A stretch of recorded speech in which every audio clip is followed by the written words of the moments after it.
Shenandoah, I hear you calling. Hi-oh, you rolling river. Oh, Shenandoah, I long to hear you. Hi-oh, I'm bound away across the wide Missouri.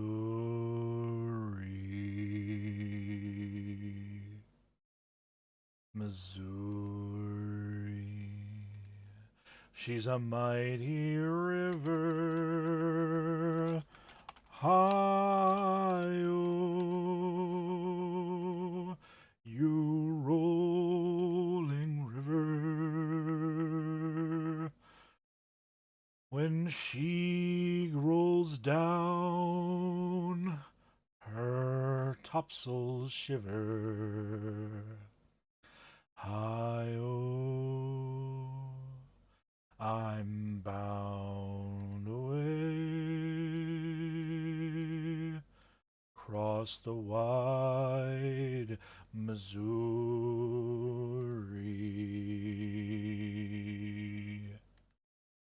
Farewell, my dearest. I'm bound to leave you. Hi-oh, you rolling river. Oh, Shenandoah, I'll not deceive you. Hi-oh, I'm bound away across the wide Missouri.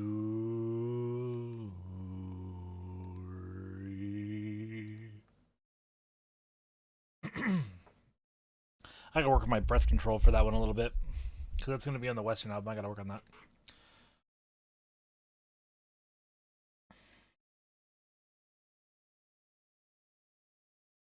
Listen, you fellers, so young and so fine, seek not your fortune in a dark, dreary mine. It'll form as a habit and seep in your soul till the stream of your blood runs as black as the coal.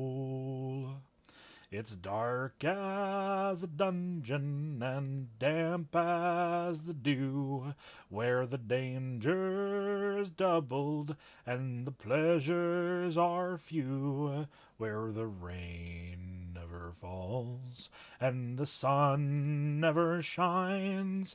It's dark as a dungeon way down in the mine. There's many a man I have known in my day who lived just to labor his whole life away, where the demons of death often come by surprise. One fall of the slate, and you're buried alive.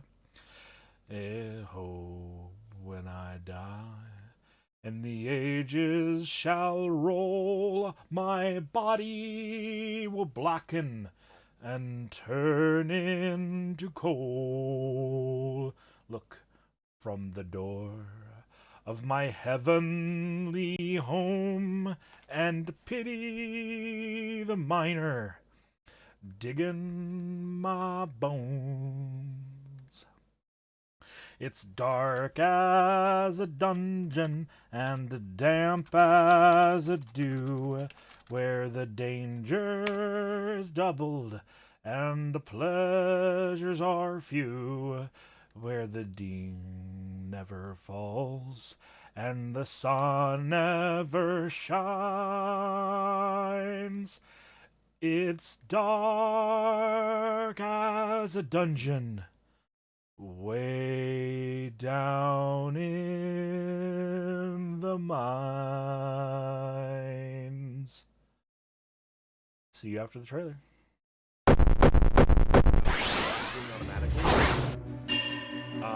Then it's like if you were still like the car's still running. You also fuck boy, but you stopped, like you pulled over to the side of the road. As done from tilling the fields. Fuck! Engine's still running, and then you had someone remove the automatic transmission and put a manual transmission in. If I just say a slur, Daddy Mountain, weirdness, I will destroy you. Do you understand that?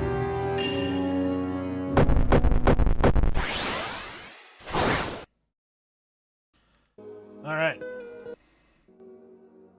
Lo-Fi's here. I'm here. Good morning. Hello. Welcome. It is I, the man, the myth, the legend, the dwarf, Horatius himself. Welcome into another Psychology Edu-Tainment stream. You guys know how we do these by this point. Pretty chill. We'll hang out here for a good 15-20. Just chit-chattering away, and then we're going to get into the shenanigans. Where we will be showcasing a lecture. This lecture will be about anxiety. But good morning, everybody. We got Corey in the chat, 10 Cattle, Cat Aranda, Thorn Dreadfall, thank you for the stretch, my dude. Crixus, Andy, Local 711. You know, Thunderbird, I gotta be honest with you, your Local 711, every time I see you, I immediately think that you're a labor union, because I read it as your Local 711. As like, I'm like, oh, okay, like they're like a local union, like that's the bit, and then I read it again and I'm like, oh, it's a 7-Eleven, like the corner store. I'm like, yeah, because hey, you doing, Cabela's? Hello, everybody. Hello. Solidor, it's good to see you, bud. Your local 711, support the boys. Like, I don't know if they'd be like an electrician's group or what. Local phone relay services 11. Excellent. But good morning, everybody. Welcome on in. Pop off in chat. I'm actually really curious. Is this anybody's first lecture?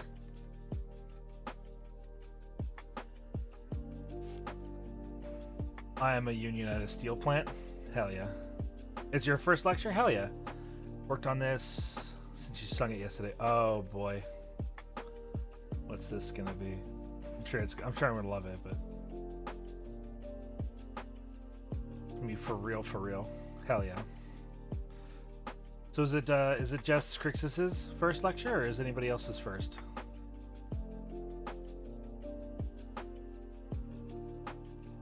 Mine are on my motherfucking mind. Crock 5 depots at the same time.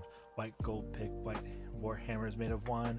Frog rob bust of was Father Glory. Get mine on my motherfucking claim. A brewski, a hearth, and a camp in a town. A motherfucking forge where the bellows made of scalps. Durn from the block and got rocks, he got Alps. Get mining.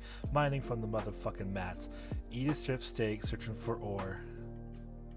Eat a strip steak or ore. Fuckers getting crafted into hats. Turning every mob into a display of gore and money. Mining is a motherfucking lot. A storage full of bars and a yard full of wood. A tanker full of beer and my armor feeling good, all hand fitted to me like it should. Get mining. Mining is a motherfucking job. 40 iron nuggets melt into a pot. Brewery in the house tending to mushrooms. Swinging with the lads while singing in the tools. Singing with the lads while swinging the tools.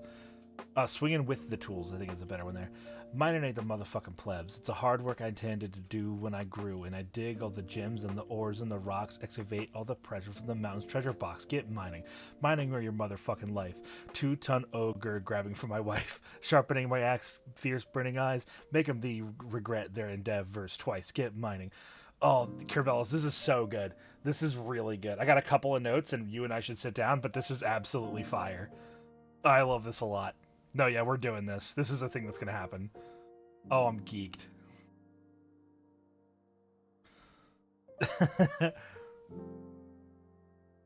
Tells me cool bug facts. Hell yeah. It's a bit rough around the edges. Yeah. No. It's like in general for you. What? No, from me. Like, I'm wondering, Joachim, is it anyone's first psychology edutainment lecture? And so Crixus says it was. Yeah. Good morning. Don't call me daddy. Father, dad, papa, if you must. Don't call me daddy.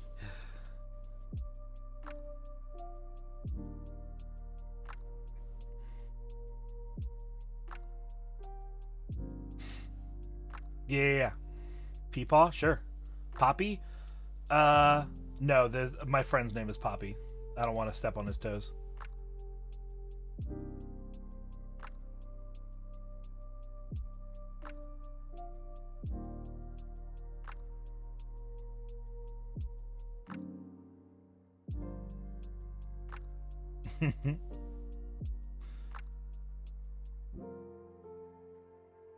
Man, sometimes I see people say stupid shit on the internet, and it really boggles my mind.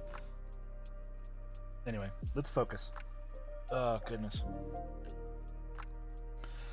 Please, for Horatius, a man of the cloth. I'm sorry, I have sinned, father, not. I have been a bad girl, daddy. No, I just hate daddy. I hate daddy so much.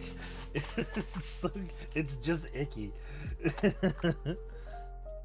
Man of cloth and darker. Oh, so true. So true. Speaking of that, I'm actually I'm putting a bounty out there. I'm putting a bounty to all the artists in chat. I will pay you, I don't know, $15 if you I'll pay someone 15, 20 bucks, whatever you really want to ask for that's reasonable, to make a reactive image of me that's in the orange jumpsuit from Lethal Company. I need a Lethal Company reactive stat. So whoever wants to make a couple bucks, throw that together and send it my way. Yeah. Requirements: beard has to be sticking out underneath the gas mask. Pants? Beard has to be sticking out through the gas mask. Belly needs to bulge the suit a little bit. Whatever else, play it however you wish. But yeah. The orange suit has mold dog spots. I mean, that would be nice. And also, good on you for just, like, knowing the lore. And the pendant? Yes, the pendant should be there. The pendant should be there. You know, I always got this thing on me.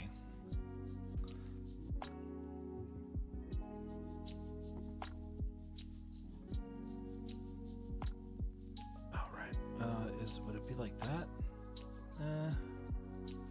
I don't know that I want to do that. Hey, Apple Milk! Holy shit! Is that it's Apple Milk? Welcome in, dude. It's good to see you. Really crumpled a little. That was made for. Yeah. That'd be perfect, Elfin.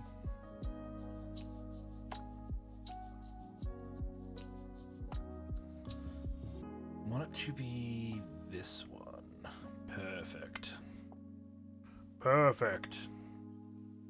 Hello.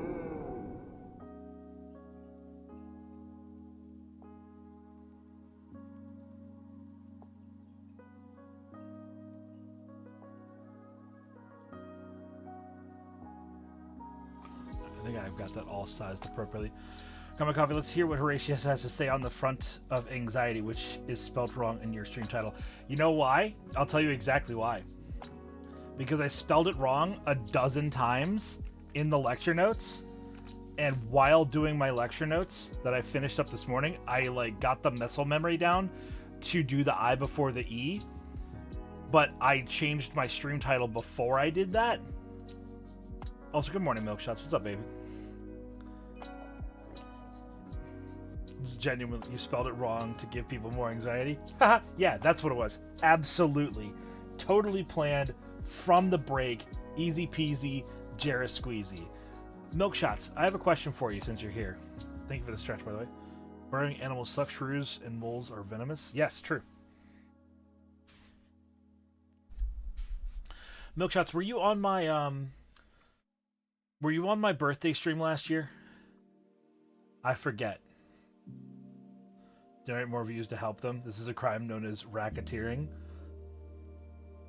Yes.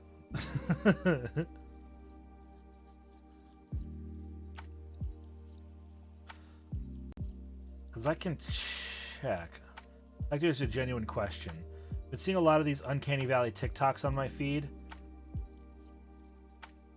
saying how scary it is, but I'm not sure if I'm desensitized or with something else. Dredge the Unwell. Can you give me an example, or can you like drop a link to one?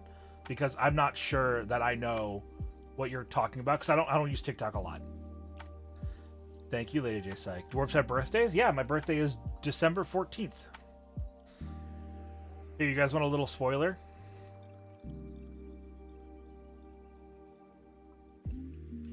Oh, sorry. No, you're good. Thank you. Thank you for like letting me ask clarifying questions.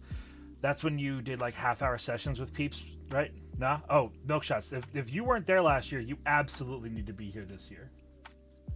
So I'm going to send you a thing.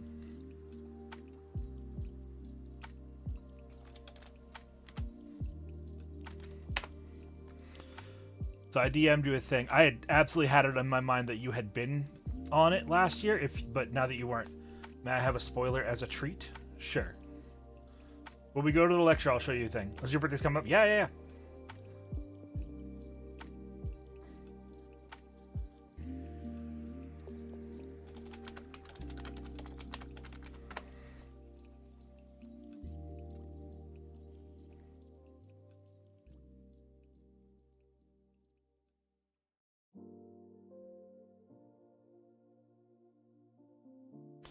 How old would you be on this birthday? I don't know that I've given my canon age, and I've certainly never spoken my IRL age. My age is importantly slightly older than you. Damn it, stay in character. Well, I don't know how old I am in character.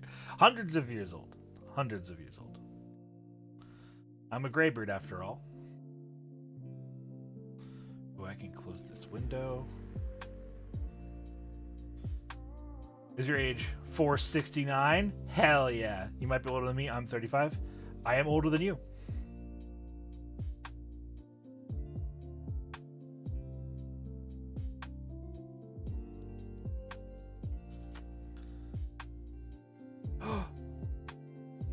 Just easy to say you lost count. Yeah, that would be like the smart play. You're absolutely right. But that's not what I've said publicly, so I have to stick to my vague, unhelpful answer. But yeah, December 14th is my birthday. We're going to be doing a 12-hour long event to celebrate.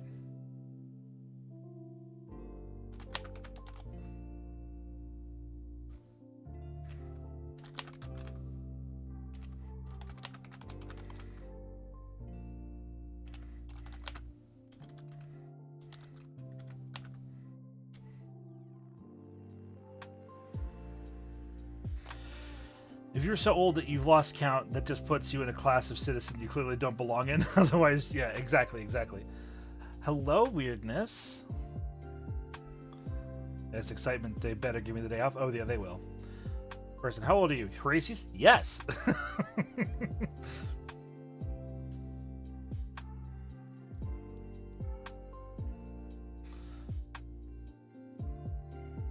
I'm waiting for Dredge the Unwell to hit us with one of these. Uh-oh. What happened? One step closer to the jerky, and I'm about to chew. Every snack you buy for me takes me one step closer from... Wait. One step further from hunger, and I'm about to snack. Thank you, Apple Milk. I really appreciate that, dear. I just love that my my throne is just like snacks, a butt pillow, one of my friend's body pillows, and a $6,000 cookie machine that I will never be able to use. Put in the time slot. Oh, which time did you put? I don't see you yet. It could be a snack. It could be my joints. Did you just do a parody for the Nookie? Yeah. No. That was everything you say to me. That was 12:15. I don't see your name in here, so I'm just gonna put you in there.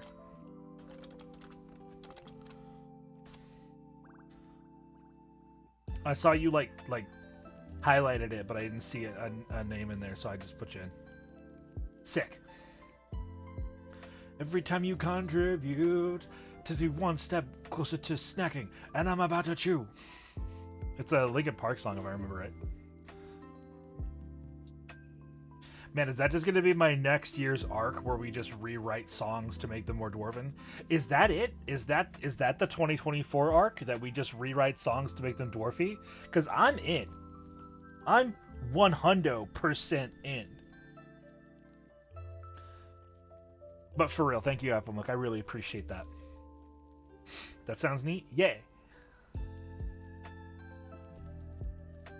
With the lyrics for the new album, I mean, fucking please and thank you.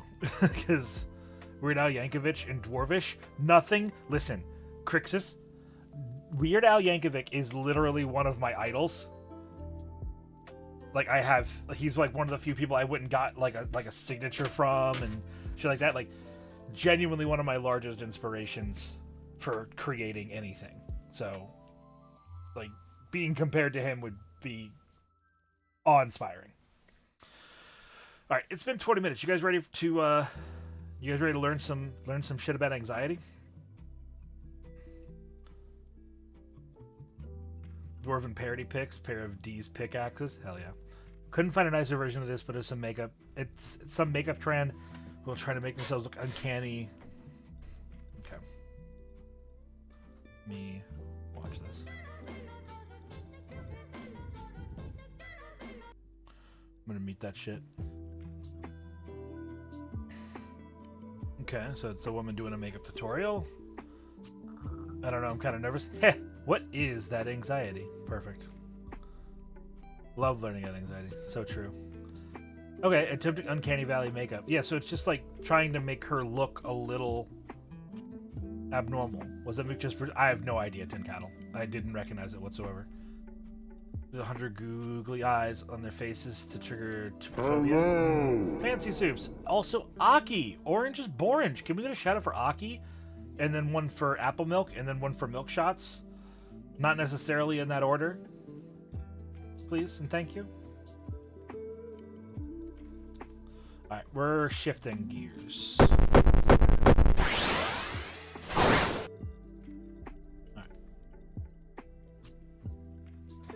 How does exactly one milk an apple? Carefully. Tank. Gun tank. Want to talk to me? I'm in and out of calls, so sorry if I missed stuff. No, it's all good. Thank you, Weirdness. Wait, who is Aki? That's Orange is Borange. Orange is Borange, by the way. My friend Aki, like, genuinely one of the coolest creators I'm aware of. Like, always just doing really cool stuff. Has a full-on website with all this cool shit on it. Is constantly working on it. She's genuinely an awesome lady. Really good. Should go check her shit out. Yeah. Go check out her Zelda work. For real. So it's like strawberry milk. The meme answer is I don't know you well enough for that. Who? Horace Sweats in chat? Horace Sweats in chat.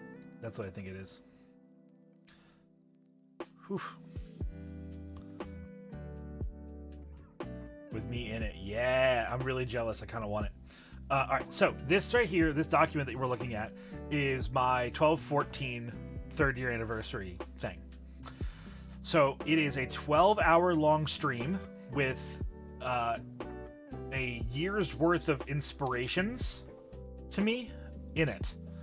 The only people who ever get to be on this stream more than once are mods, because they are just continuously so fucking essential to me. But everyone else on this list is someone who has made a massive impact on my year. So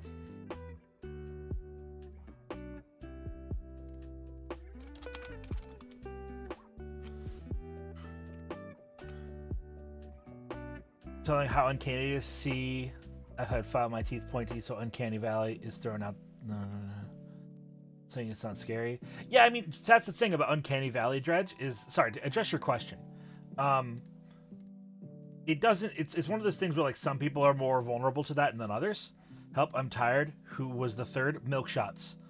Apple milk and Aki. I'm gonna make you emotional from chat. I remember last year's stream. Oh.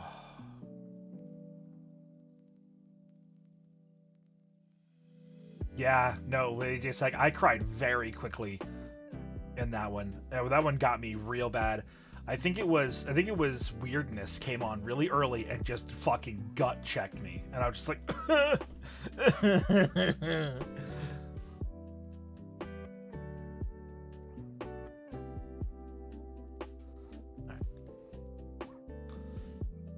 no, it was perfect. It was perfect. You're a wonderful person to walk parallel through life with, Weirdness. I'm truly a fortunate person to have you in my existence, and I thank you for that. Anyway, save that for a couple weeks. It's time to get psychological. All right. Okay, everybody, I'm going to go take a piss, and then we're going to get started. So now's your time to go top off your beverages, go use the restroom, because once we get started, I'm going to lay out some ground rules for these lectures, and then it's going to get intense. So fucking buckle up.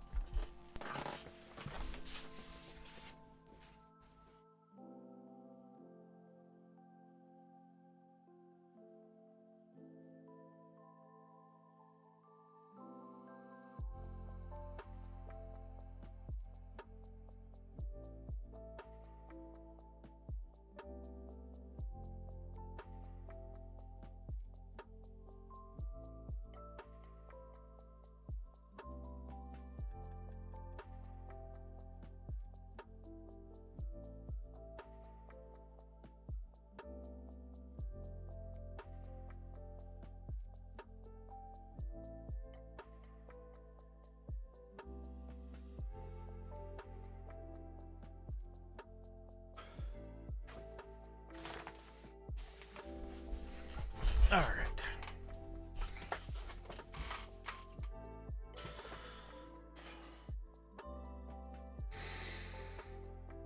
Art. All right, go piss, girl. Thanks. I did. I went and pissed, girl. Finished piece yesterday, so love today. Yes, absolutely, Weirdness.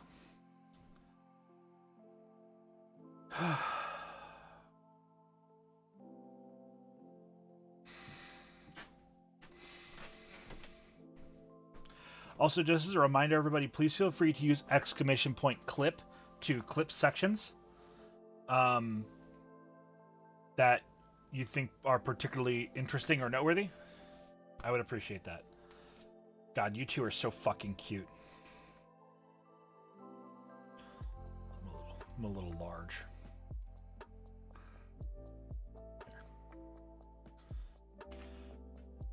All right. Also, welcome in, Millet. All right. Hey, Saint. Welcome in, everybody, to Psychology 102, lecture number 4, Anxiety. My name is Horatius Silverstone. I'll be giving you guys information today. So, basic information for the rules of the lecture. These lecture streams are a little bit different than regular streams. If you want to ask a question that's relevant to the current slide or current topic at hand, please feel free to use the raise hand redeem. And that way I know I'll pause sort of where I am and let you ask your question, and then I'll answer it in the moment. If you have questions that are not on topic or just not super specific, please save them. Even type them out and like save them separately, because there's a Q&A segment at the end of the lecture. I will be interacting with chat, but nowhere near as much as normal. I know that one of the things I like to really pride myself. Oh, Sorry. One of the things that I really pride myself on as a creator is that I engage with chat a lot. Like, it's something that I really like to do. So just understand I might not be doing that as much because I'll be focusing on the lecture and the delivery of the messages. So who am I? I think it's really important to lay out what your experience is relative to the topic that you're lecturing on when you are giving your educated experience on something. I'm Horatius the Dwarf, as I introduced myself earlier, Horatius Silverstone. I'm an vtuber, and by trade, I'm a mental health professional. I have over 7 years of experience in the field. I'm currently employed as a special education teacher, although I like the job, but it's not what I want to be doing. I would rather be doing more clinical work. But I have experienced ABA, which I don't like, addiction counseling, behavior management, case manager work, one-on-one behavioral aid in an educational setting, intensive in-home crisis management, conflict resolution, cognitive behavioral therapy. I am not licensed to practice mental health in your territory or country or county or state or wherever. Now I hear you cry, well, you live somewhere, Horatius, so there's a non-zero chance that you are licensed to perform mental health where I live. And the answer is, you're right. But to cover my ethics, I never proclaim myself to be someone's professional. I am doing this in a educative and entertaining fashion, so we're going to make jokes, we're going to make, jabs, we're going to do metaphors, and there's going to be a lot of good information in here that's just pure factual shit. But at the end of the day, I'm not your... Hello? Hands? I am not your mental health professional. I will not ever be your mental health professional, statistically. Yes, there will be at least one shed today. So, I think it's really important to talk about what our goals are for these lectures. So, our purpose here... Porpoise? Our purpose here is to raise awareness of mental health. Is to raise awareness of mental health in the streaming community, to educate people on the basics of psychology, and to entertain people and share my personal field experiences. Disclaimer, please, I'm going to read this verbatim. Take what you hear and read here and improvise it. Much of what I will be sharing is fact, yes, but it will be slathered in my own opinions and my own biases. This is to cover my own ethics and to not do unjust harm to the people in my efforts here. So, I am a mental health professional. I am also a dwarf on the internet. I can be both, but I am not a globally perspected person. What I say here has my own experiences, my own biases, weighing it down. So please do not take what I say here as like fucking scientific fact. Whatever you hear from me today, please take it, listen to it, think about it, and then make it work for you. Because a lot of the stuff that I'm going to be saying is subjective. There's a fair amount that will be very objective. Like, we will be talking about the physiological side of anxiety. And those are just objective fact. But that whole section will just be facts, really. But there are parts of it that might not apply to you. There are parts of this lecture that might not make any sense or might be different from your own personal experiences with anxiety. However, understand that I'm doing my best, I'm doing what I can, and I'm trying, when I speak on these matters, I approach them as blanketly open as possible. So, here's our little cute pre-lecture quiz. You should hopefully be able to answer these questions by the time we're done. So, the first question is, very simply, what is anxiety? What are the 5 families of anxiety? How does anxiety affect the body? And what are some sources of anxiety? And lastly, am I anxious? The answer might surprise you. So, let's just fucking drop kick right on in. And I'm realizing that my window is not properly sized, and shit's gonna get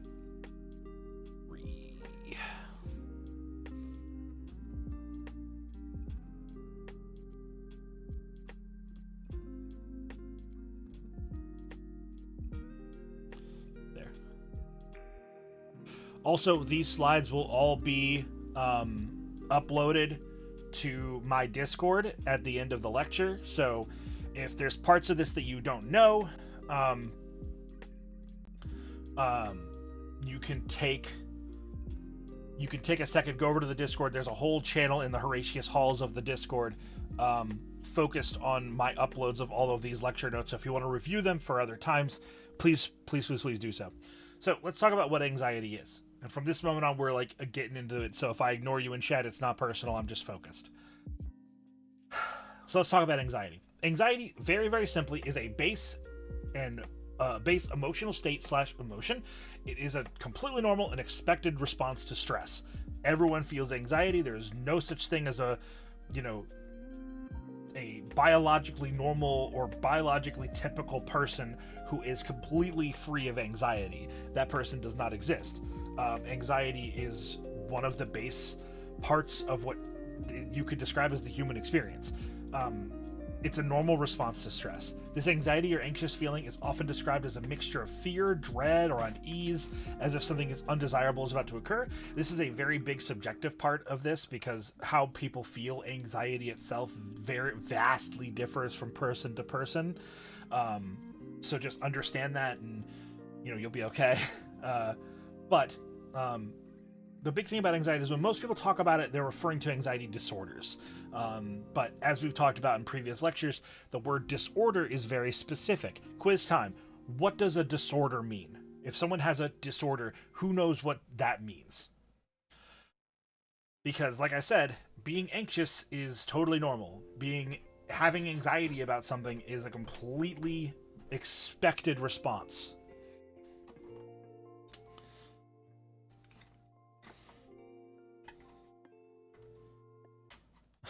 This order is missing the fires. Perfect. So deviation from the standard. These are all reasonable answers. Yeah. Affects your experience just too far from the baseline. Yeah. So I'm seeing some through lines in these answers. And Tin Cattle, I'm gonna give you the gold star. Okay, Lady J Psych, you're cheating. You literally know the answer.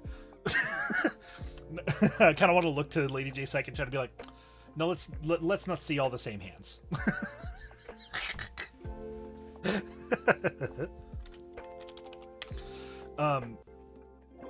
But no, you guys are absolutely right. It is when something that is absolutely normal disrupts or causes disorder in your normal lifestyle, right? So an example would be, let's say you work with large animals. Let's say you work in a zoo, right? There's probably a non-zero chance that any given day your life is going to be in jeopardy, right? You're handling food and giving it to large animals. There's just a very real chance that you could get attacked by a wild animal at some point. Even somewhat domesticated, but definitely not trained animals, right? So if you're living in this zoological experience, it's probably pretty normal to have a near-death experience on a monthly or weekly or even potentially daily basis, where you were one small mistake away from getting killed by a fucking animal. And so you might have a panic attack about that. Well, if you work in this kind of environment where these high moments of stress are kind of mundane, having a panic attack once a month from a near-death experience is kind of normal. This is, not super disorderly. It's almost expected. Whereas if you have a lifestyle that is overall lower stress, but lower intensity situations tend to cause you into that, being nearly killed is normal. If you Thorn, if you work in a factory where if you make a small mistake, you could die, feels like that's normal to that person, right? But I don't work in a zoo, so me having a panic attack over nearly being killed by a lion is super abnormal to me. But I'm sort of losing the point. My point is, disorders, or when something is disorderly, is when something that is part of your lifestyle begins to disrupt the rest of your lifestyle, right? Drinking alcohol or engaging in recreational drugs can make you unable to do your daily life because you're intoxicated or inebriated, or however you want to put it. But that's not that big of a deal if it's okay, I get drunk once a month, or I get high every now and then, whatever it is. But if you are getting high or drunk, whatever it is, intoxicated so frequently that you're not able to function, and you're not going and getting groceries, you're not taking care of your house. You're not taking care of yourself. Like, all of these things would be examples of this behavior has become disruptive and disorderly. It's causing disorder in your day-to-day.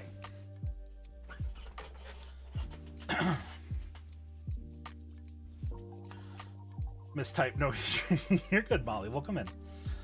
So yeah, that's anxiety. And I used just a lot of anxiety and having an anxiety disorder because that was a question of mine, is where the line is. But I'm on call, so I'll just watch it back if you covered it. I did not, weirdness. The question is, anxiety disorder is when your anxiety disrupts your ability to live. It causes disorder in your life. Because everyone has anxiety. But it's when your anxiety causes you to not able to do the things that you would normally do, is the problem. Used when synonymous to disorder is brought up on the streets, just instead, is it brain? What? Is disorder in the mental health since then used synonymous to disorder brought up on the streets? Yeah, I think that's a fair assessment. No shots. I think that's a fair takeaway. The patient, the expert, or God himself. I would say the distinction of what is disorder is a joint conclusion, Joachim, between the patient and their professional.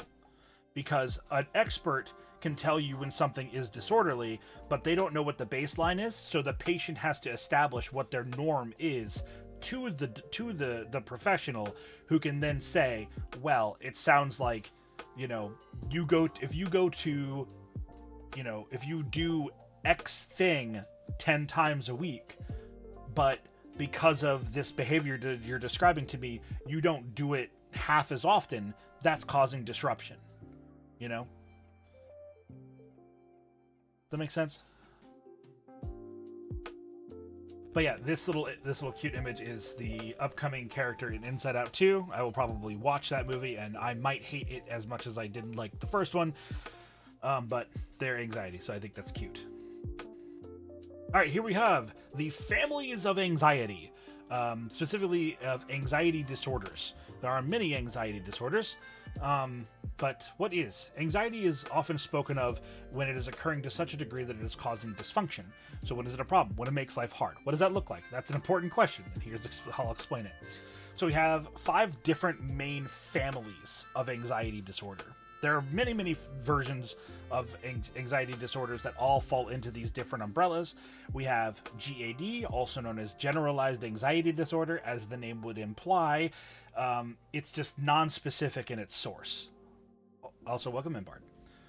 So generalized anxiety disorder is just, it's hard to tell where it comes from, and it might not even come from a particular place, but just your overall susceptibility to experiencing anxiety is a little bit higher, to notably higher than neurotypicality. So, like, some people would find there are some like standards, right, where you're like, okay, this is a scenario where pretty much anybody would be some degree of anxious in, right?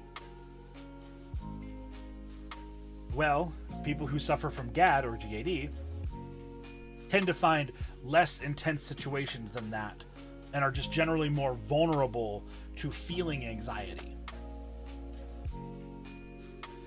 Panic disorders are identified most specifically as that these are, again, like I described before with the zoo example, if you live in a situation where you might somewhat often be in high intense situations of stress, having a panic attack on a somewhat regular basis is unfortunately just potentially part of the situation of your life. I'm not going to say it's happy, but that, like, it's okay for that to happen. Being in a panic attack is not healthy for you long term, and it can cause all kinds of stuff later on, which we'll talk about later. But the fact remains, panic attacks are normal, and people have panic attacks all the fucking time. I know I do, and I think that everyone in this chat has probably at some point in their life experienced a panic attack.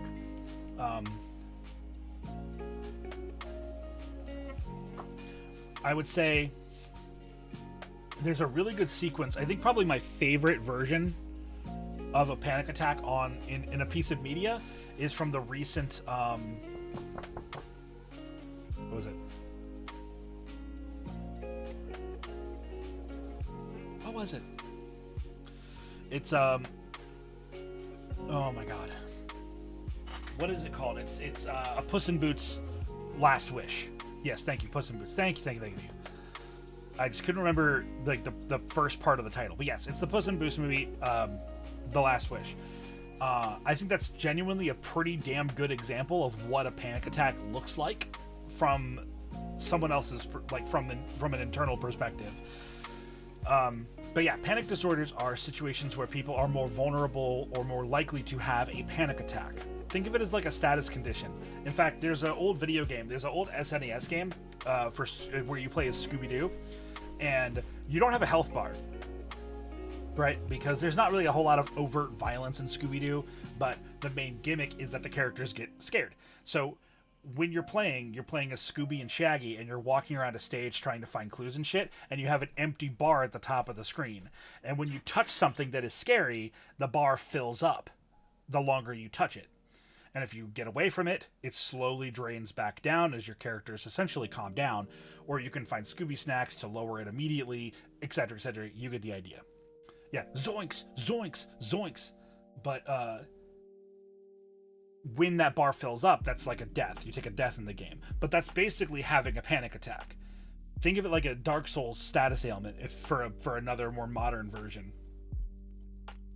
Where like, if you get hit by some poison damage in Dark Souls, it builds up the status bar a little bit.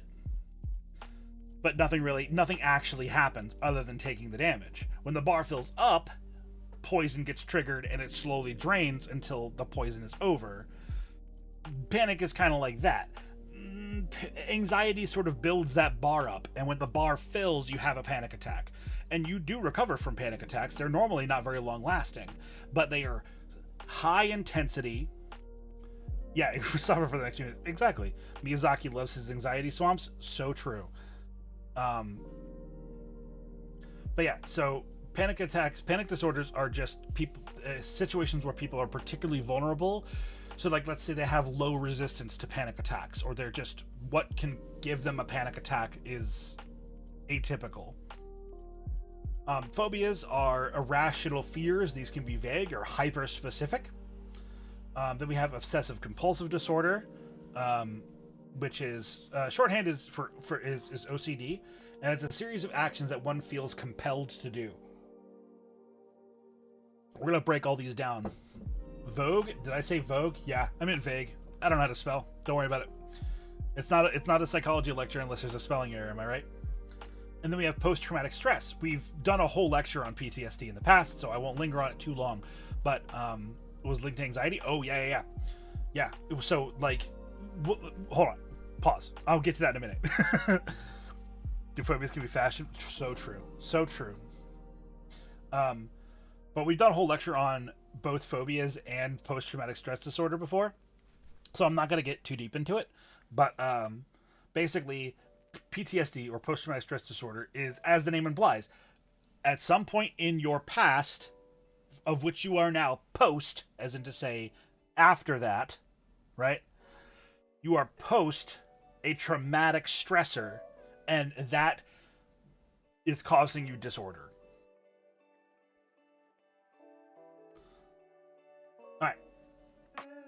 Generalized anxiety disorder.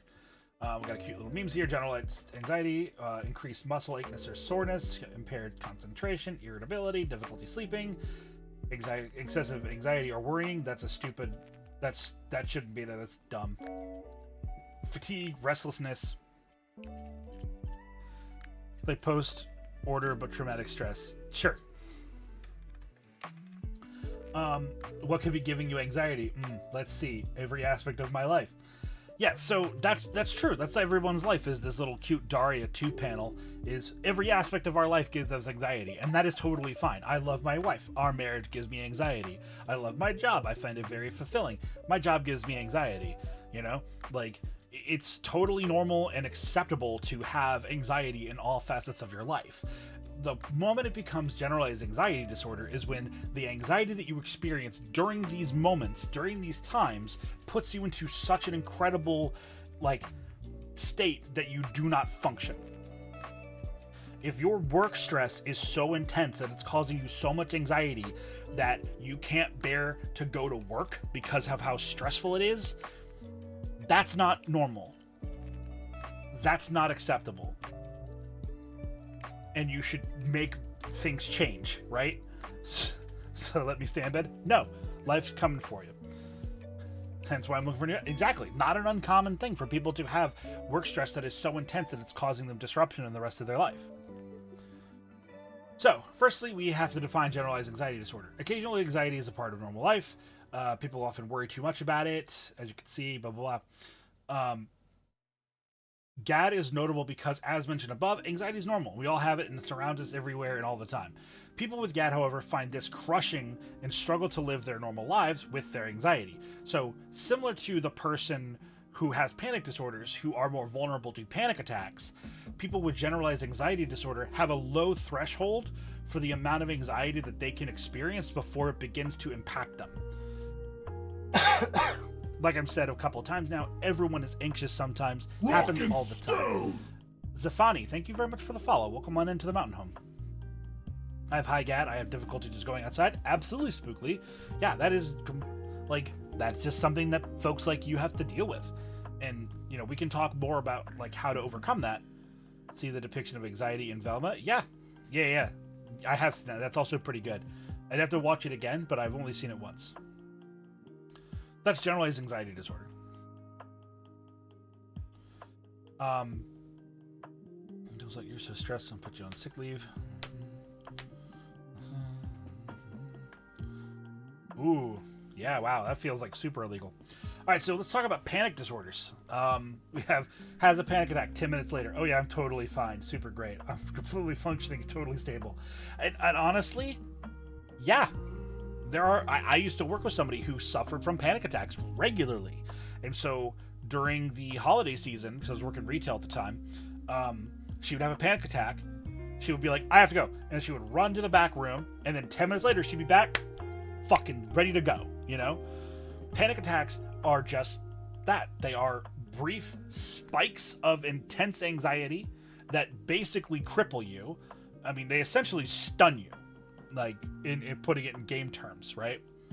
So let's define it. Panic is a specific sensation of heightened duress and often stifling fear. This makes your heart race, you sweat. People who are panicked are often not cognitively aware of how much their decision making of much of their decision making and frequent making of rash judgments. Man, I absolutely know how to fucking type. The stun lock sucks, yeah. Learn about anxiety effects I've led to believe I was just lazy before. I'm so sorry that you felt that way, and I'm glad that you learned. Area of the Fox. I had one of those hospitalized me in August. Well, I'm glad that I hope you're feeling better, and if you are, I'm glad you're feeling better. But welcome on in. Thank you for the follow, Area of the Fox. I really do appreciate it. Welcome on into the mountain home.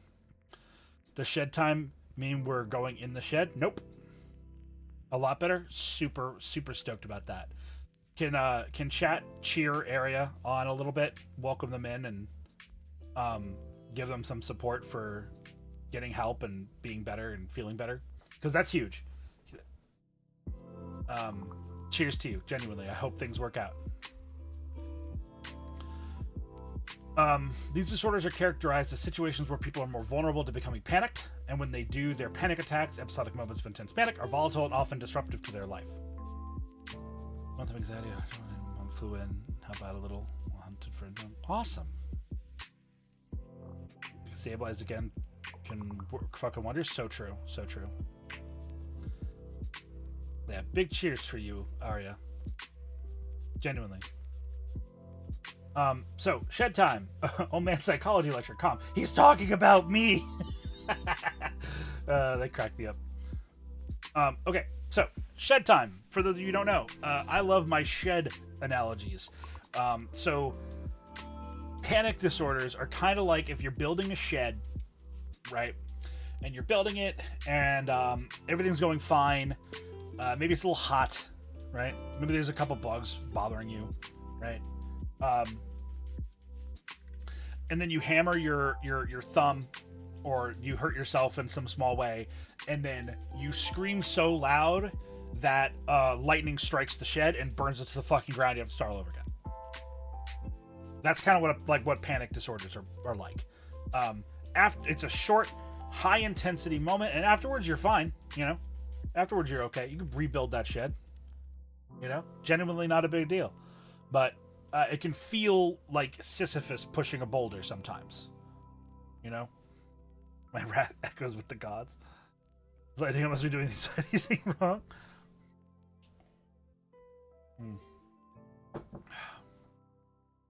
Then we have phobias. Like I said, we did a whole lecture on phobias, but I'll explain on them again. We've covered phobias in the past, but a quick rundown is when someone is fearful to a notable degree about something or someone that is irrational in nature. It is totally fine to be scared of shit. I know I am. And I even would say I have a phobia of something. Or that I have a phobic response to it. But like everyone's scared of shit. It's totally normal. They're absolutely, just like Drake, they're totally reasonable things to be afraid of. You know? If I was just like walking down the street and like I realized I didn't have anxiety lecture. I'm so flattered you made an entire lecture about me just wow. Yeah, see, here, you're in this one, Karen. I made a little thing about you right here. See a little comic? That's all. That's for you, Kieran.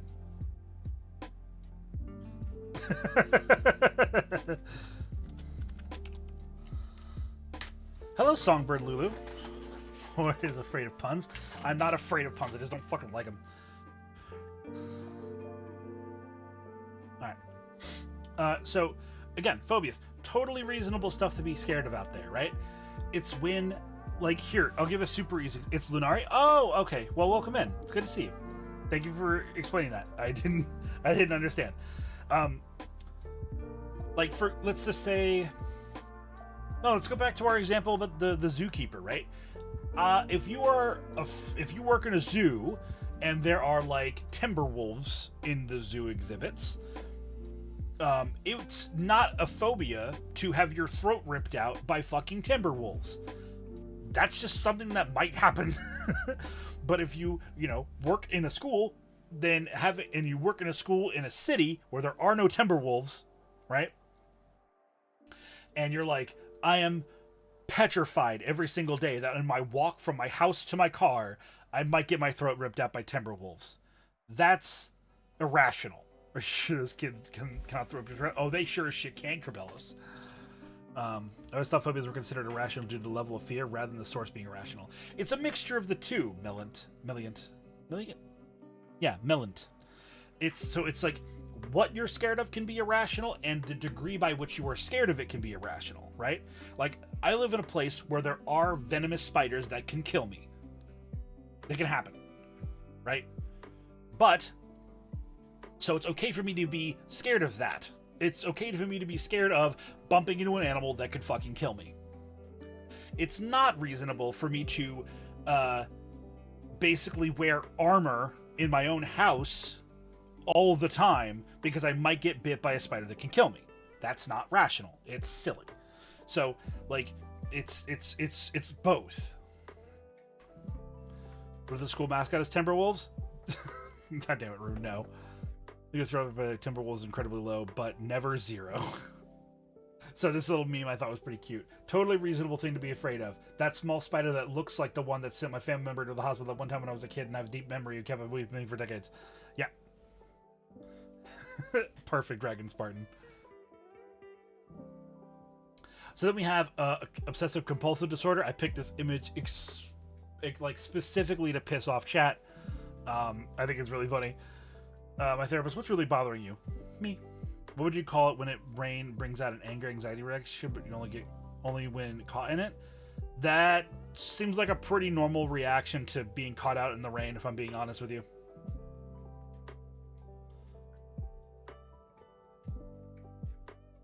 Fear of heights? I mean, yeah, like, heights can kill you. I'd fire whoever did that same day. I don't know what you mean, Area. Can you explain? Oh, sorry, Thorn. Can you explain what about phobias that are not phobias? I don't know what phobias that are not phobias. Reminds me of the George of the Jungle animated series. Yep. This is gonna annoy people. Yep, that's why I picked it. I believe it's a minor phobia. I'm not afraid of heights. I'm afraid of the call to jump or falling on accident. Yes, that is a real thing though. But again, whether or not that is a phobia is game of Brick Break just started. Nice, Seth.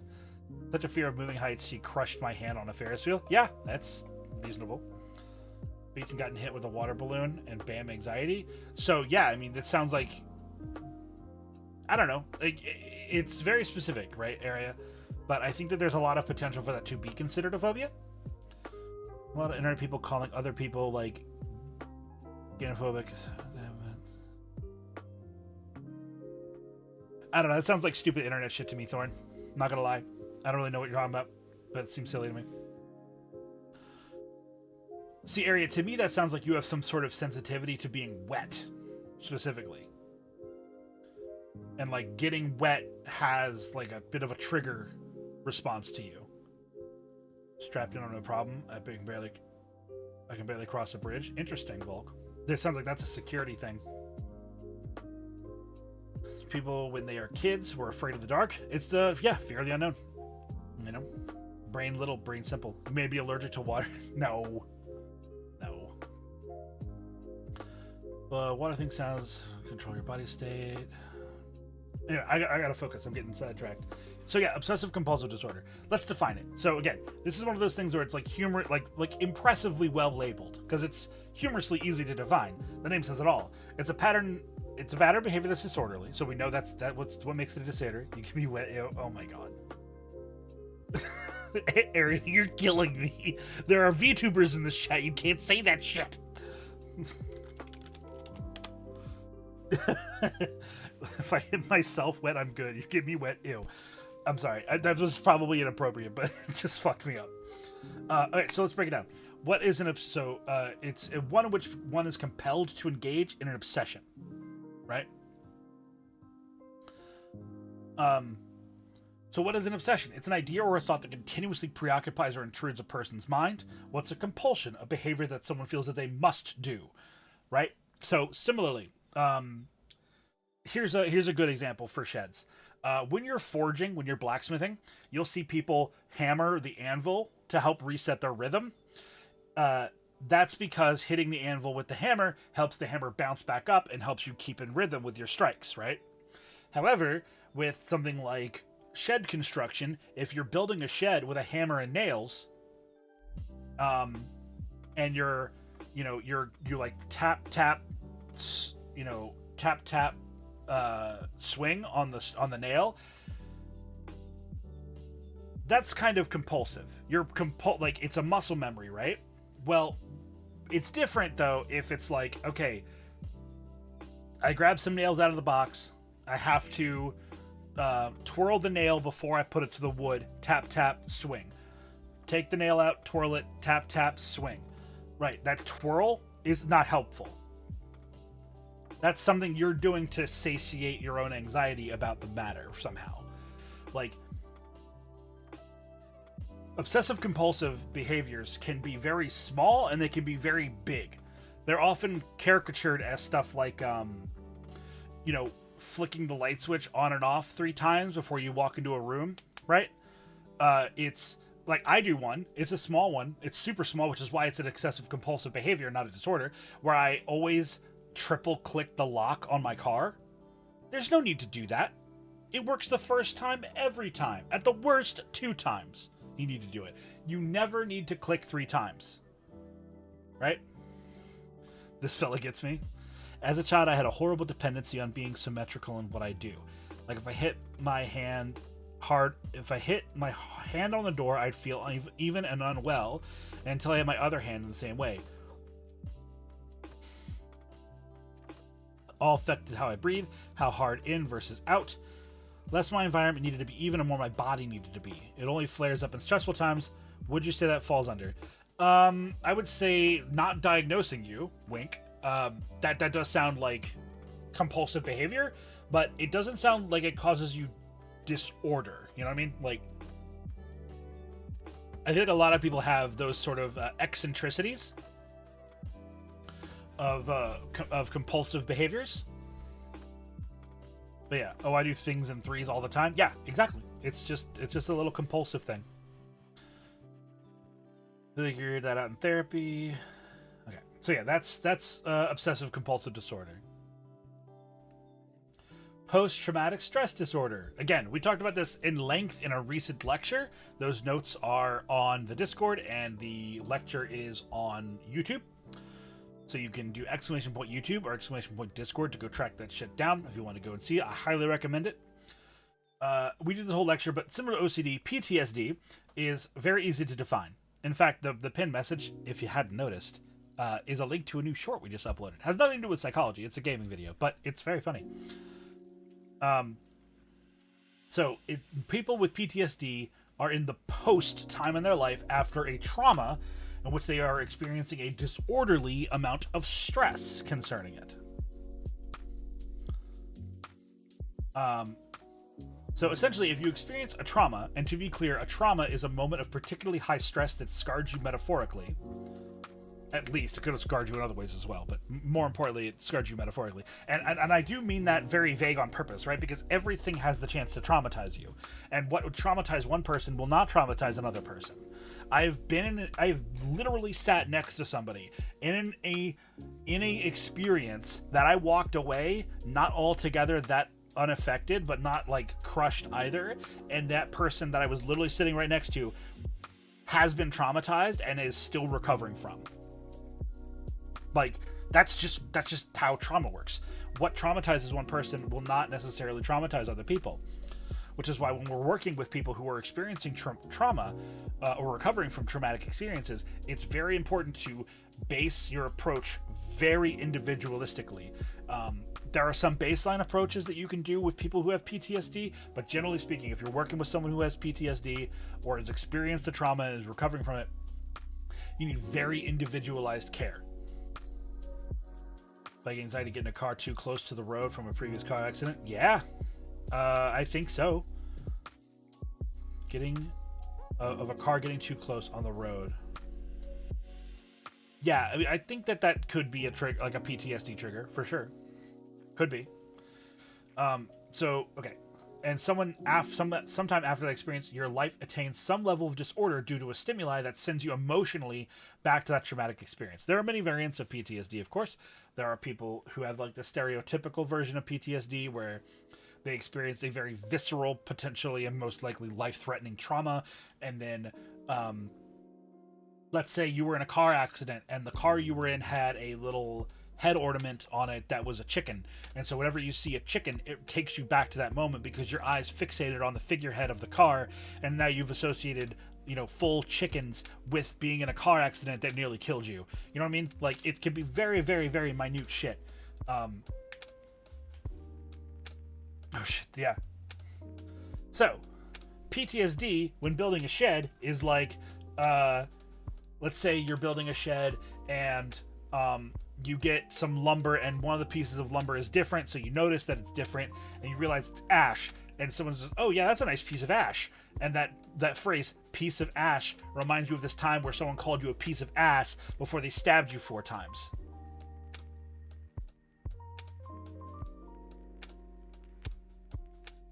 You know what I mean?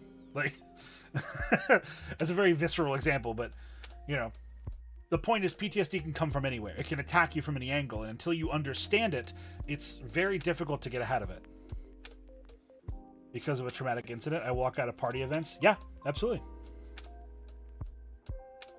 That escalated from getting catcalled. That's how... Welcome to being a woman in many parts of the world, dog. Like... All right, let's talk about the physiological side of anxiety. So how does anxiety work? So on the right side of our screen, we have the sympathetic nervous system. The sympathetic nerves all deal with the shit that you see listed there. The dilation of your pupils, inhibiting your salivation process. Your bronchals relax. Your heartbeat excels. You stop digesting your food to a degree. Stimulates your glucose production and release. Secretion of adrenaline and noradrenaline. Inhibits your bladder contraction, so you stop, like, basically your entire digestive tract just shuts the fuck down.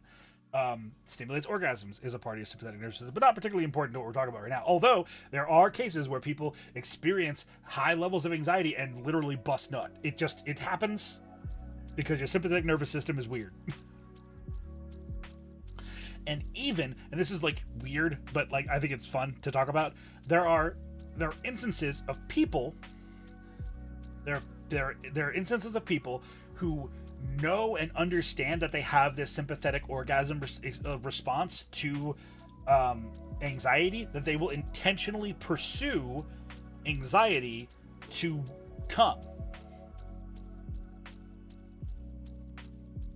But anyway, the purpose of the sympathetic nervous system is that it stimulates your body to go into alert mode. So all those things I listed goes off. Go ahead, Bart, ask your question.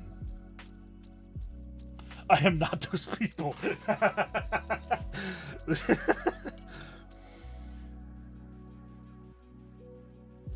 Why did you need to tell us that? I thought it was a fun factoid. This is a fun little fact.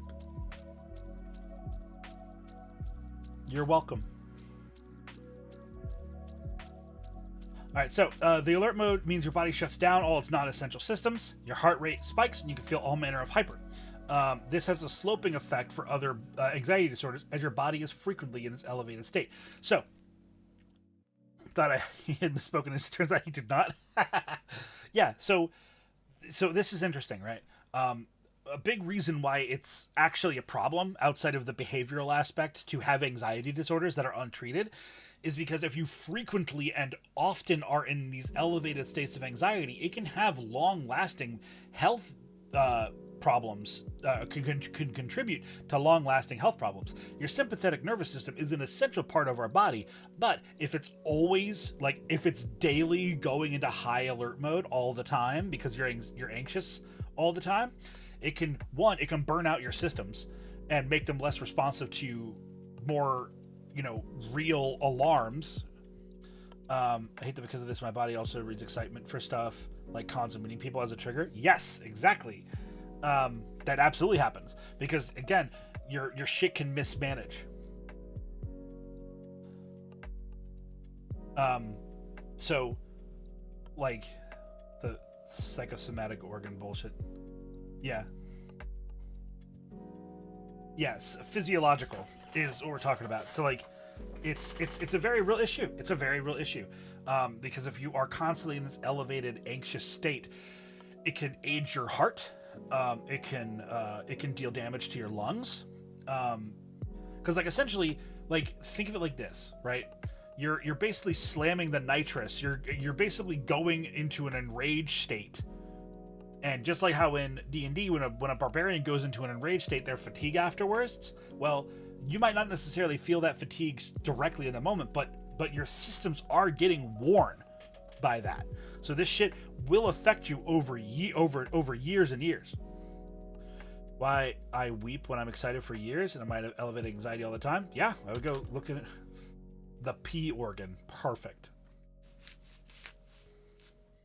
But yeah, so the physiological aspect of anxiety is super huge. This weird thing where the valves in my heart, can't remember the exact name of it, but my heart doesn't pump blood as much as it should. So high heart rate makes me lightheaded and chest pain. Yeah, absolutely. You can only rage a few times before needing a rest or else get hecked. Yep. So how do these anxieties form, right? Because again, outside of the normal levels of anxiety that everyone feels, it comes from a bunch of sources. Maladaptive learning, such as being conditioned into an anxiety response to some stimuli that would otherwise not be anxiety-inducing. We also have faulty cognition, such as inaccurate beliefs or perceptions. And these things can come from all kinds of shit, like socio-cultural roots or even biological things in nature. The perfect explanation. Yep, me overthinking, me realizing overthinking, me thinking about overthinking, me overthinking. Perfect. Cognitive distortions. Yeah. So like, let's see.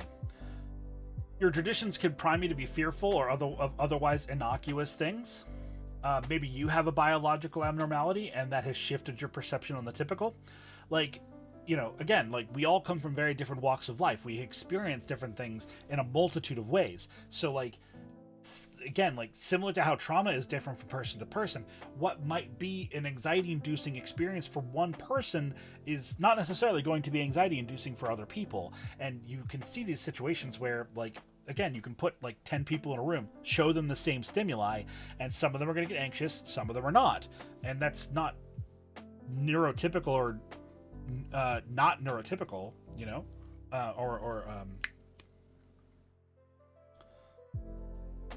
oh my god. What's the other version of neurotypical? Neuroabnormal is not right. Oh my god, what is it that everyone always yells about on the internet? Neurodivergent. Thank you. Jesus. So, like, these things happen all the time. And it doesn't necessarily mean that you're neurodivergent or neurotypical based off of your response, because it's so much more than just your fake mental health professional. You're right, you caught me. Haha, I've it's been a ruse for 3 years. I've duped you idiots. I didn't remember one term, and now you all know that I'm an absolute facade. Thanks for the clip. Anyway, you can lie on a resume. They don't check. God damn it. But yeah, so, like, these things come from everywhere. People aren't allowed to make mistakes. It's true. Minor spelling error. Can you say facade again? Yeah. I'm a facade. Want my 5 cents back? You gotta pay it first, dog, to get it back. I love the flair. Yeah, well, as everyone else in chat can tell you, I am fucking annoyingly eloquent sometimes. Sometimes I'm just like, haha, I like boobies. But that's the extremes of everybody, I think. So, bring this back in. So, maladaptive learning. That seems pretty obvious on the God damn it, chat. Might seem pretty clear on the surface what that means, but maladaptive learning is very, very simply, it's when you learn something that is not helpful. It's maladaptive. It's not adaptive. And verbose as a bard in spring? Yes. So, like, if you learn that... I'm trying to think of an example here. If you are taught from an early age that it is normal to, I don't know, kill a particular bug. I don't know. Let's just say that you were told that a certain kind of bug is dangerous and you should always kill them no matter what, right? Yeah, thank you, Milkshots. That's a better example. Me doom scrolling on Twitter, absorbing unhelpful information 24/7. Exactly. There's all kinds of additional errors in learning maladaptive things that can impact us and deliver anxiety. In fact, someone mentioned way earlier in stream the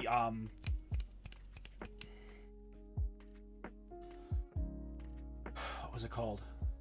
The Uncanny Valley makeup thing, right? Like, people are doing the Uncanny Valley stuff, and they're like, oh, you should be scared of this. This is terrible. Blah, boogeyman. And then you might get maladaptively trained to have a negative experience towards Uncanny Valley stuff when, like, sometimes it's just weird, you know? Where being nice is seems way to get what you want and need. Ugh. Yeah. Faulty cognitions is just inaccurate beliefs. Like, let's say you believe... And listen, this is going to come off as a little rude to my more theologically leaning people. Okay? I understand. It's not an attack. You're just wrong. A faulty cognition might be something like believing that the earth is flat because God said so. Oh, fuck you, Mr. Meme. You know, that is faulty cognition. Boys Will Be Boys is also maladaptive. Correct. Fucking chat. So, like, there's a lot of reasons through tradition and culture and even just your own biological stuff. Like, at the bottom of this slide, it says, like, if you were born with a biological abnormality, you might just perceive something incorrectly through the rest of your life experience because, well, to you, this is the normal, right? Some of you might even be coming to this understanding today in this lecture when you're like learning about anxiety and you're like, oh, my entire life I thought that it was a totally normal, or I thought it was completely abnormal rather to freak the fuck out because of X, Y, and Z, and now I'm learning that having anxious responses to stuff is completely normal. So your perception is wrong. You're having a faulty cognition about anxiety because, well, based off of your own personal anecdotal experience, you assumed it was this way, but in actuality, it was very different. Oh, salty. Yeah.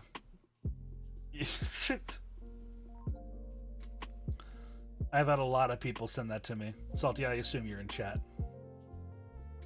And it is, in fact, funny every single time.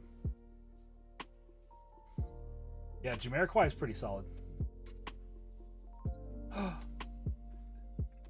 Okay, I just committed a carnal sin, assuming that Salty was in chat, and she's not. But I saw someone that is in chat, and if you're a lurker, if you're lurking today, and you know that I know that I see you, and I appreciate that you're here, and it makes me very happy to know that you're here today.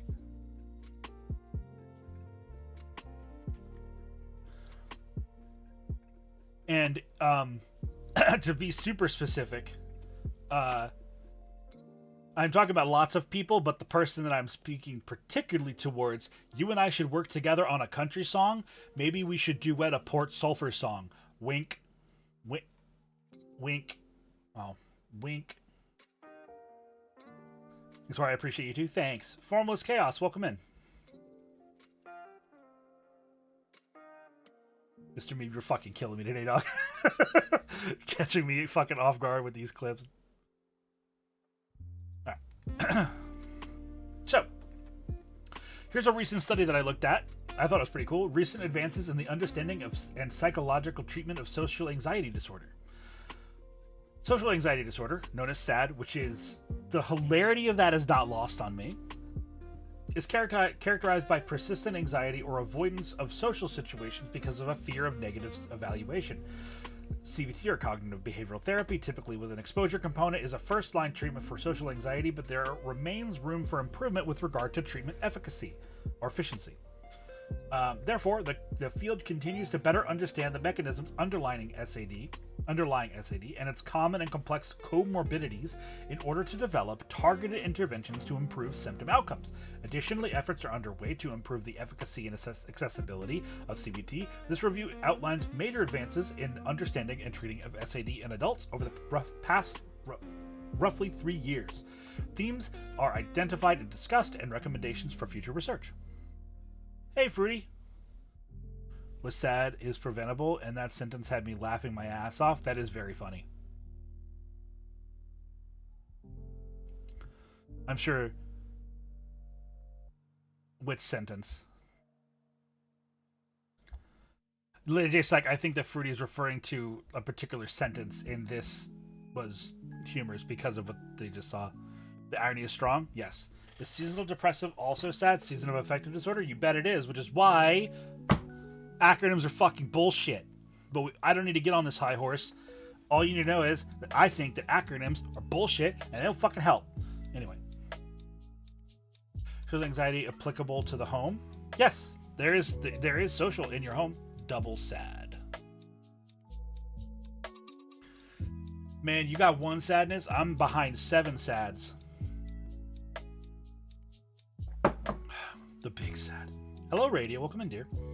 Get a kick in the balls? Yeah, that'll help. Absolutely. Sad squared. That's awesome. Hello, Tired Coffee. Welcome in. Edu-Tainment. Yeah. How many layers of sad are you on?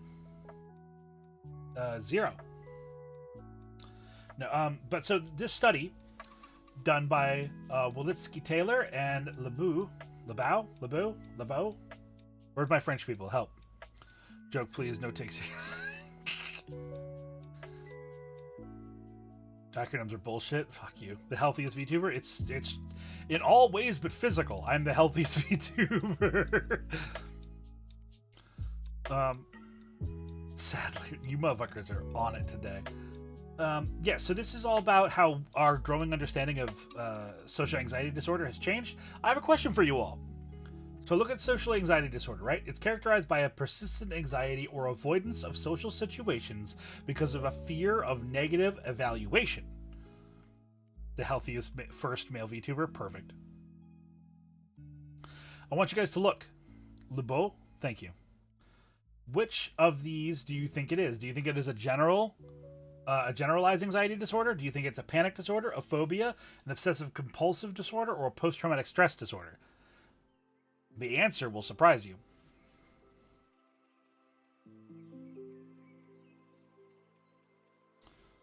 A form of phobia? Yes. Okay, I like that answer, Saint. Yes. PTSD. All. Yes. I'm not helping with this one. Trick question. It's its own category. Generalized? Okay. Lady J Psych being like, I'm not getting called out for being the ace student twice. Now, my understanding, and I do expect Lady J Site to correct me, is my understanding is SAD is a anxiety disorder. Is sort of depends on the source, and also it depends on its expression, because if your social anxiety disorder is manifested in a way that causes you to be very vulnerable to panic attacks, then I would find it, or I would consider it more in line with a panic disorder. Whereas if it is something that is born from a post-traumatic stress, then it would probably fall under the post-traumatic stress disorder category. It cannot be it cannot be generalized generalized anxiety disorder, because I think it's a little bit too specific. Whereas generalized anxiety disorder is just sort of very broad sweeping. Depends on the source. Yeah, I know my shit because another person told me I did. I've only been speaking for an hour and a half. How am I already losing my voice?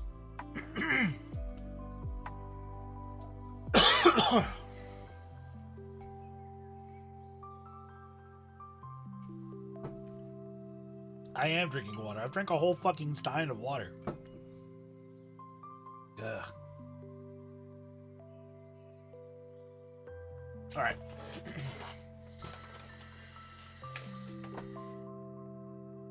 All right, we're relaxed. Welcome in, Zoe, by the way. It's good to see you, dear. So, this paper is about, well, I'm a diagnostic specialist in the field, so I know my shit too. Let's go. We drink 8 gallons a day, said some guy on YouTube.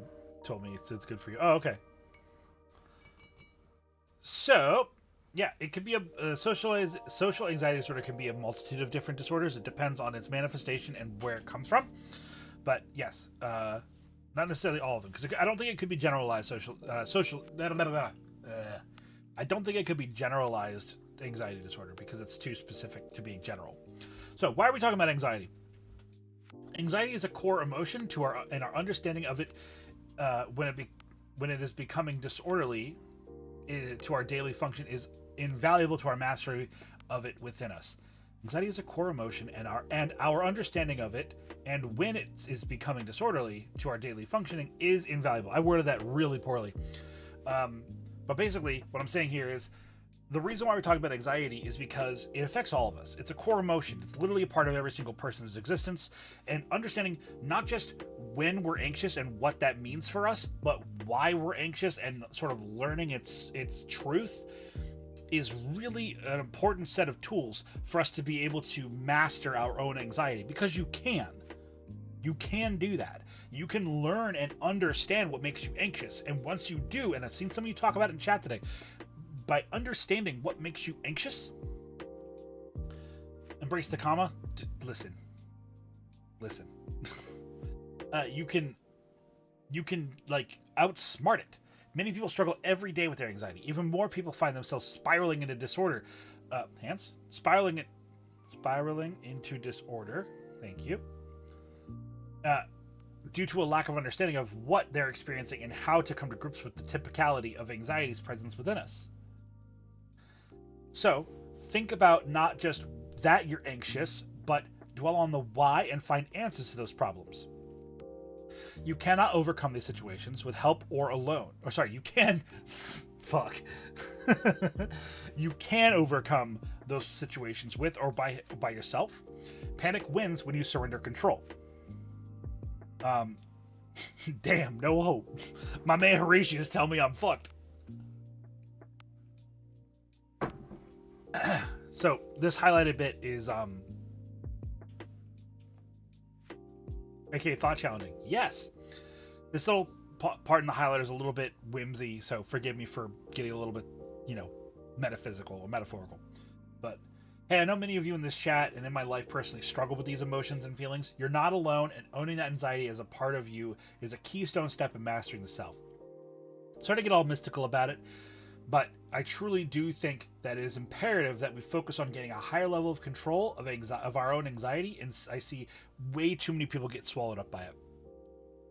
And that's just the raw truth. I see a lot of people get into their anxiety and be like, well, this is it, I'm fucked. Like, there's nothing else. It's just G fucking G. There's always bigger fish unless that fish is anxiety. Tain't ne'er seen no bigger fish than that. Fish bigger than that. It's a Horatius Silverstone quote that I made up this morning. But yeah, there's always something bigger to deal with. But anxiety is so prevalent. It's so everywhere in us that understanding it and getting over it is something that takes people sometimes their whole life, and it's worth doing. So what can I do with this eldritch truth of understanding anxiety a little bit more? What can I do about it? Identify. Find the times where you're the most calm. Catalog what helps you find that peace. It's not the same for everybody. Some people find it more peaceful to have this lo-fi blasting in their ear, and for some people, like that low intensity is the vibe. For others, engaging in high intensity stimuli is more helpful. Excuse me. When fear and anxiety comes, and it will, look in that moment and afterwards at it and what primed you for that. Learn what your vulnerabilities are and how to outmaneuver them, because you can.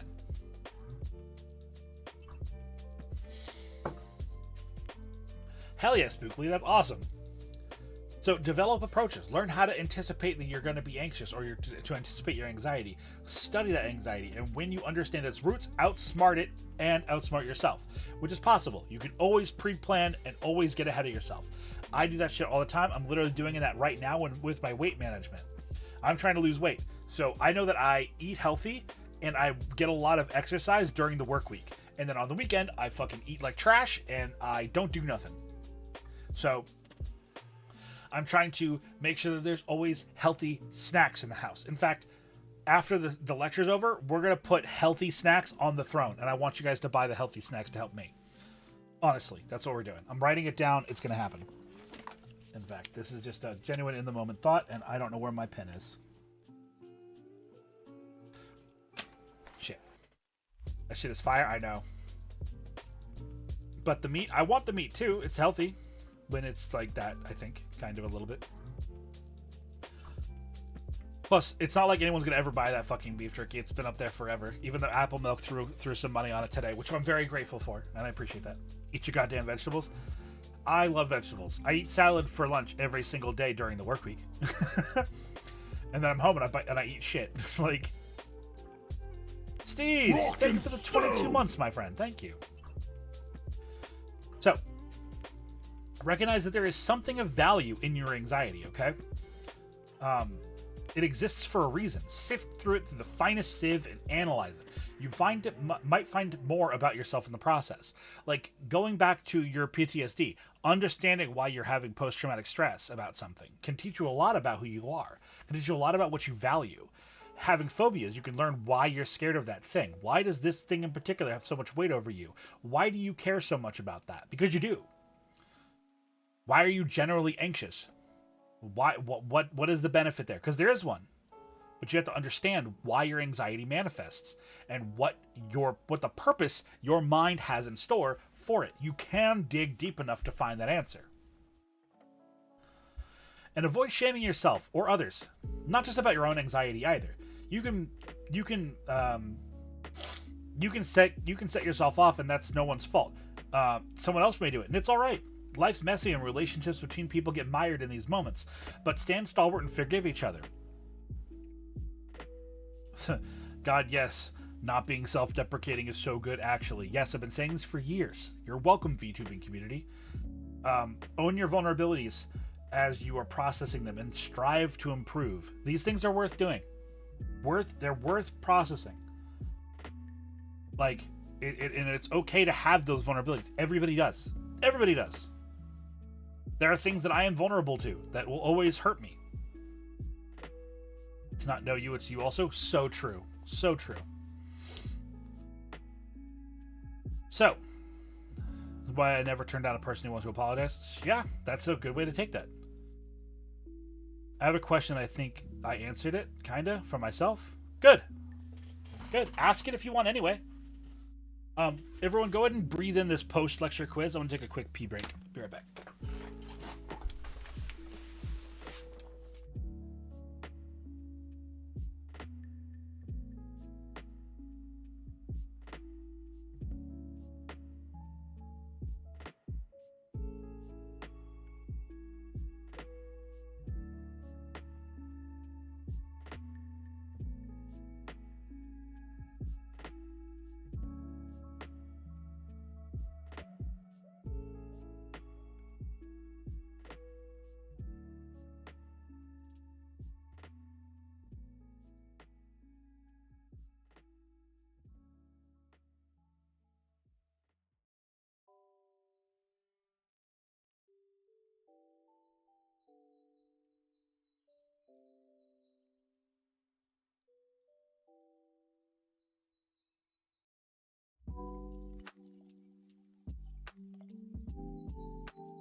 Oh, shit.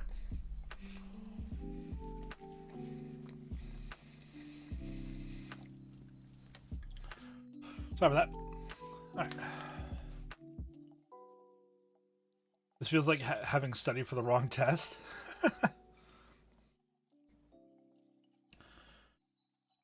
Oh, I didn't change the first question. Ha! Nice. Yeah, what is anxiety is the question. Welcome in, Salty. We were talking about you earlier.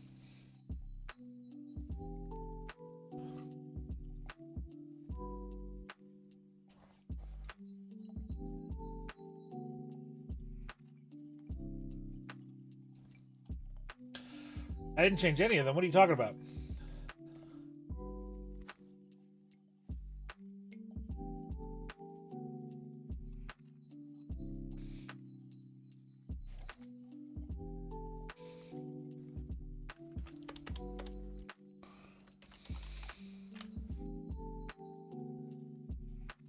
They were right the whole time.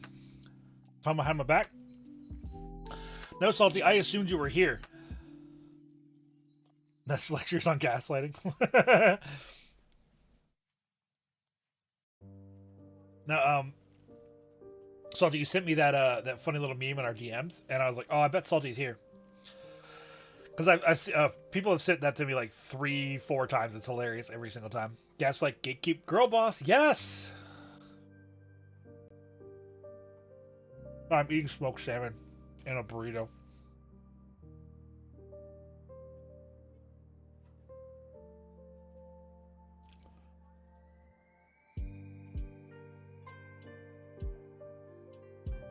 Gaslight, gatekeep, company boss.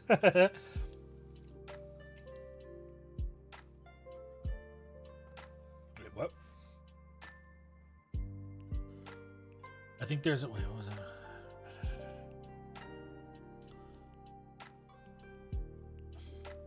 Let's see. My question was, what if people find self-deprecating? I find just as a fact, and I think the answer is never is to talk to a therapist, which I am, which is awesome. I mean, yeah. See, the thing is, the reason why I think you might feel that way, weirdness, is like no one knows you better than you, right? And so you're like, oh, they just don't know me enough. They don't know enough about me to know that I'm bullshit. Right?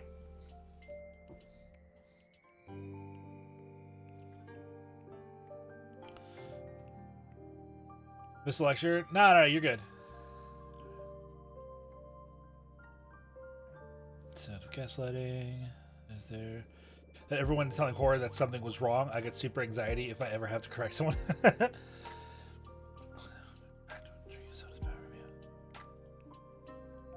Yeah, okay, so I think the thing that was tagged, like, yeah, okay, you guys resolved it. So, who can tell me what anxiety is?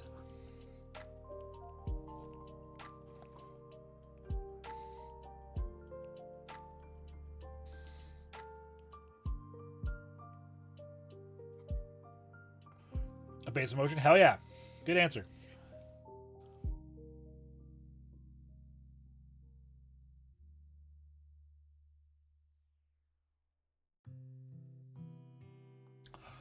You gotta follow the 3 dwarven commandments. Mine, men, and the means of production must be seized by the workers. Seized, rather.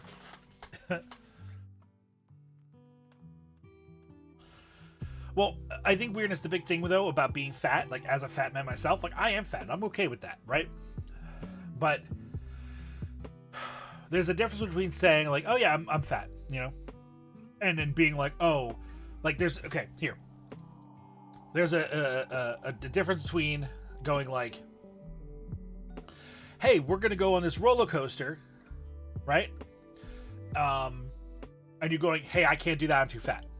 They're like, no, you're fine, you're fine, you're fine. Like, no, like, literally, if I sit in this seat on this roller coaster, I'm not going to fit. Like, you know what I mean? Like, this isn't going to work for me, I'm too big, right? There's being objective about your fatness, and there's being like there's implication that's unacceptable, like saying, oh, I'm not a good person because I am fat, I'm not this or that because I am fat. Like, that's the line, right?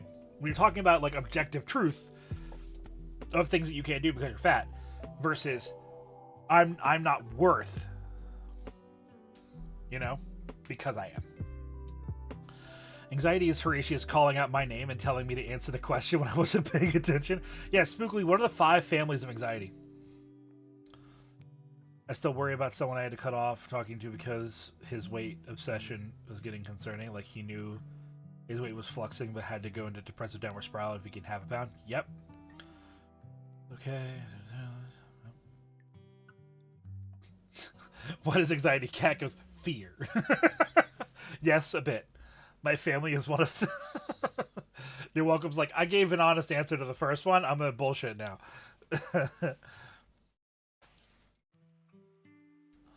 So yeah, who can remember what the 5 families of anxiety are?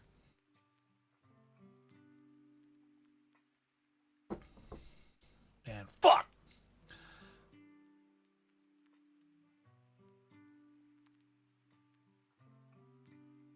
Yeah, I feel you on that, Spook. Panic. Yep.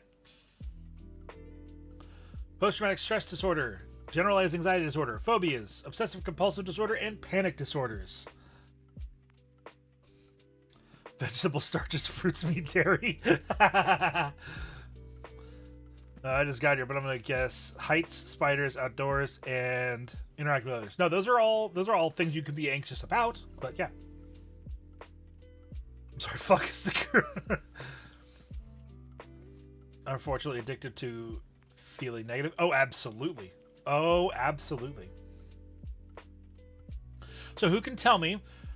I'll give you bonus points. In fact, here. I'm not helping the chat now. It's cheating. So, how does anxiety affect the body? Tell me one of the symptoms that happens. And if you can tell me what the nervous system is called that responds to anxiety, that sends your body into these physiological aspects. It makes you come. Correct. Good job, Bard. And we're going to pin that.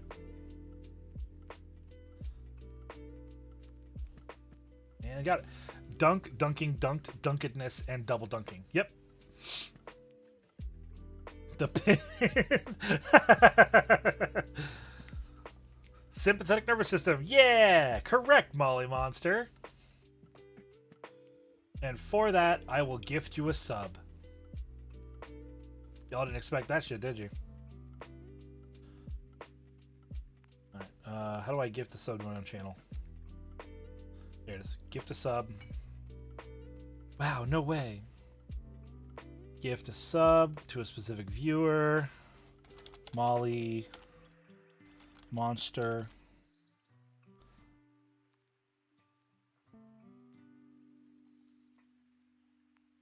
VT.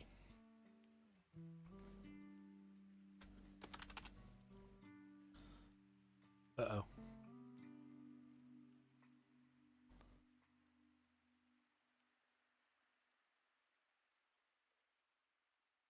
Oh, fucking Cabellos. Cabellos gifted a tier 1 sub to Molly Monster VT. They have given 75 gift subs in the channel. I'm supposed to do a nice thing here, and you're taking it away from me. Shit. Anxiety moment. Alright. Teacher is handing out gold stars. You bet your ass, Salty. So, who can tell me what are some of the sources of anxiety?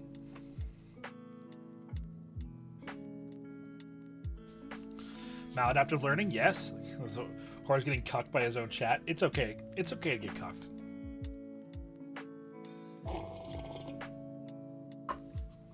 Internal fears, external fears, mostly fears.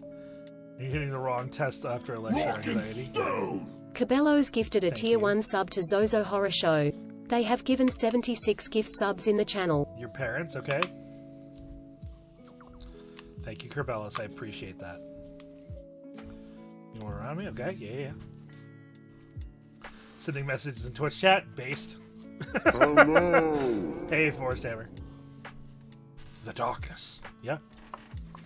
But all these are good. We were looking for maladaptive learning. And, oh,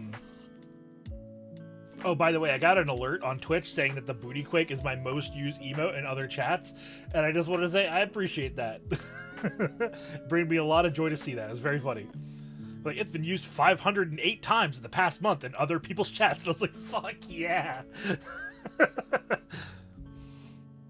Yeah, go ahead. Get it out. I'm shocked by this, truly.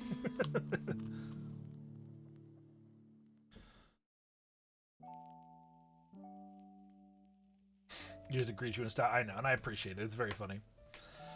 All right. It was cognitive faults. Faulty cognition, rather. Faulty cognition and maladaptive learning. That's beginner numbers? Well, then go fucking spam that shit in other chats, Groove. Shit. And here is the easiest answer, yes or no, or Y or N in chat. Am I anxious?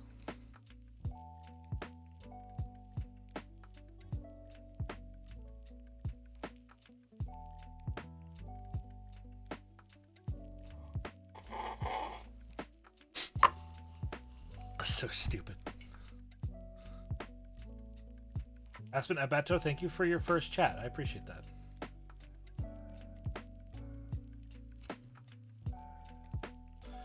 Faulty cognition is a cool term for saying self-betrayal, like the Quake announcer. No, faulty cognition is where you have an inaccurate belief or perception. I'm anxious for multiple reasons. So the actual anxiety, not for a couple years, which I'm proud of. Hell yeah. Are you anxious? Not anymore. I was anxious this morning. About yeah, baby, that's me. That's me, baby. I heard that in your voice, Salty. Making anxious a good sign? Yes, absolutely. Yeah, I was anxious this morning because I didn't think I was going to get my lecture notes done in time. And I still made a bunch of mistakes, which is fine. So, in December, next month, we are talking about ADHD, or What was I talking about? Panic crying. 80. You're very funny, Steez. Attention deficit. Ooh, shiny. Yes. Attention deficit. Good bit, streamer, good bit. Thanks. I'm very funny. Should count as due to ADHD. Mm-hmm. You get it? Yeah, I'm very good. I'm very funny. And I won't be self-conscious about the fact that I'm going to clip it myself. Haha. So the rest of the year, topics that I have that are unsure of order or appearance in the coming month. I have no idea. We ran out of all the topics. Neurodevelopment disorder. Hell yeah. Attention deficit hyperactivity disorder. Thank you, Lady J Psych. Lady J Psych was like, you have to actually say it, though. Lady J Psych was like, listen, I know this is a bit. It's very funny, but you have to actually say it. But if you do ADHD next month, what?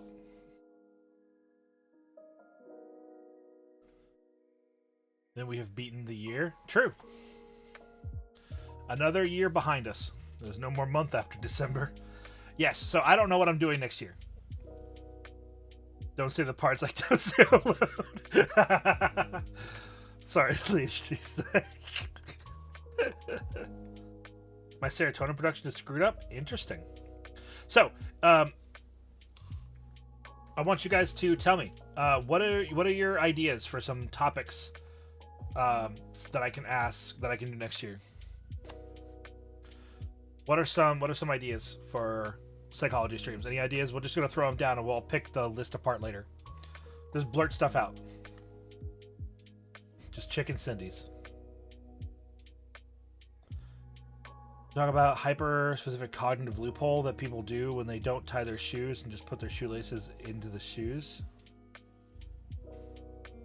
Hyper-specific cognitive loopholes.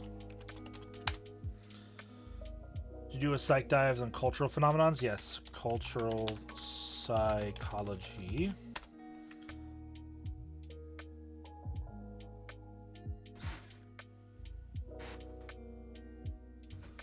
I told you I was gonna write it down. Maladaptive daydreaming. Ego. When I hear you talk about phrase, that shit would be fire. Yeah. Laziness. Examination of different methods of stress management, like meditation. We already did a lecture on stress. The psychology of dreams, we did one on sleep already. Yeah, got live on stream, caught in 4K. Sure. And then furries. Maladaptive daydreaming. Let's see. Let's do coping. I'm gonna take away maladaptive daydreaming.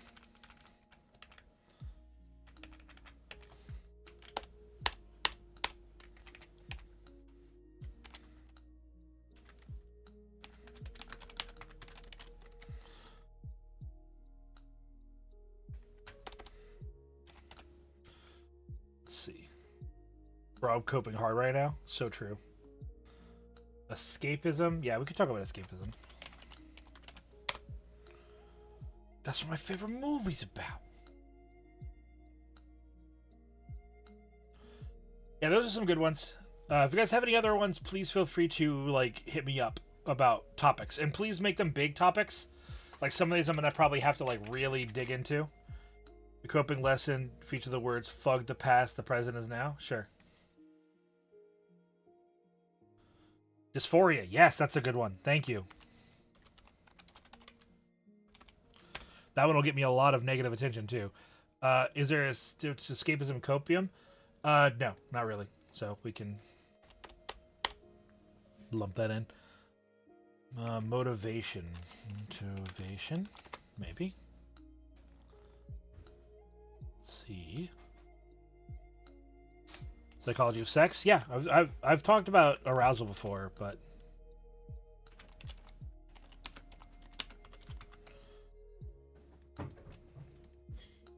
hi Willow.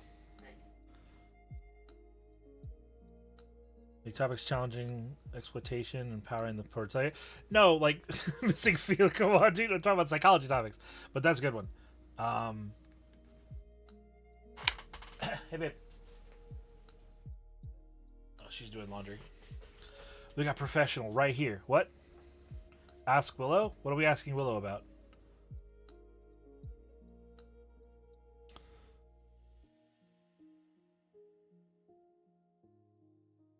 There's dysphoria, and there's another word like that. Topics for next year? Okay, yeah. 1 or 2 review topics. Not everyone can catch every lecture. Yes. Yeah, maybe we'll revisit a topic or two. Maybe revisit a topic or two. Question mark. Stress and sleep, maybe. Psychology of video games? Yeah, we could do that.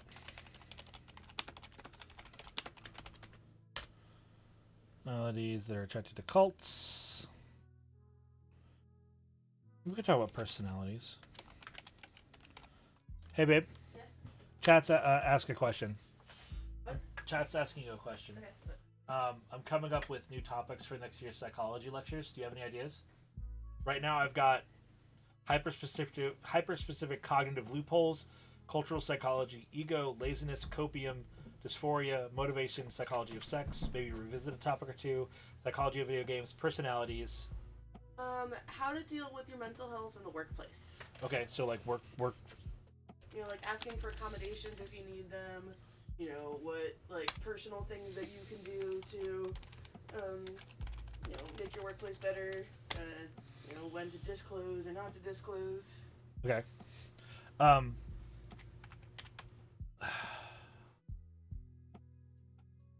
How would you word that? Mental health in the workplace. Okay.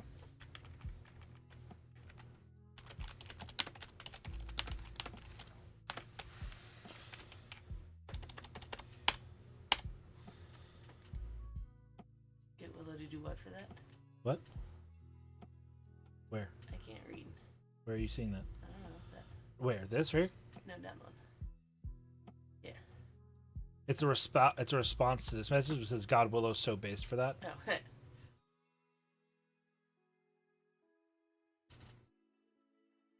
Willow is a person with mental health issues in the workplace, so it's like I know what I'm dealing with. Well, it's anecdotal, but yeah. Sure. The AI partners is something I'm kind of keeping an eye on. Interesting. Let's see. Cognitive distortions. I can spell. Yeah, the chat topic. Let's see. Any other ones? Can you talk about why we don't do those fucked up experiments that people used to do? Like, you know, the Skinner boxes and the prison ones and... Ethics of psychology. One of my favorite topics.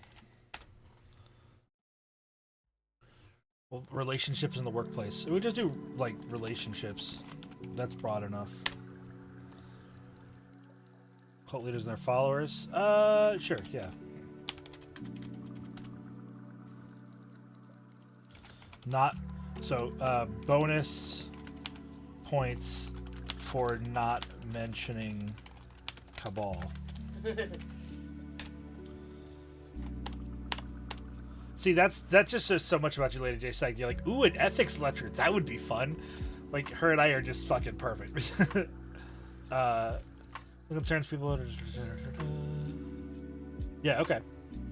These are some good ones. These is way more than 12, and we can pick apart some of these and throw some of them away. What's copium?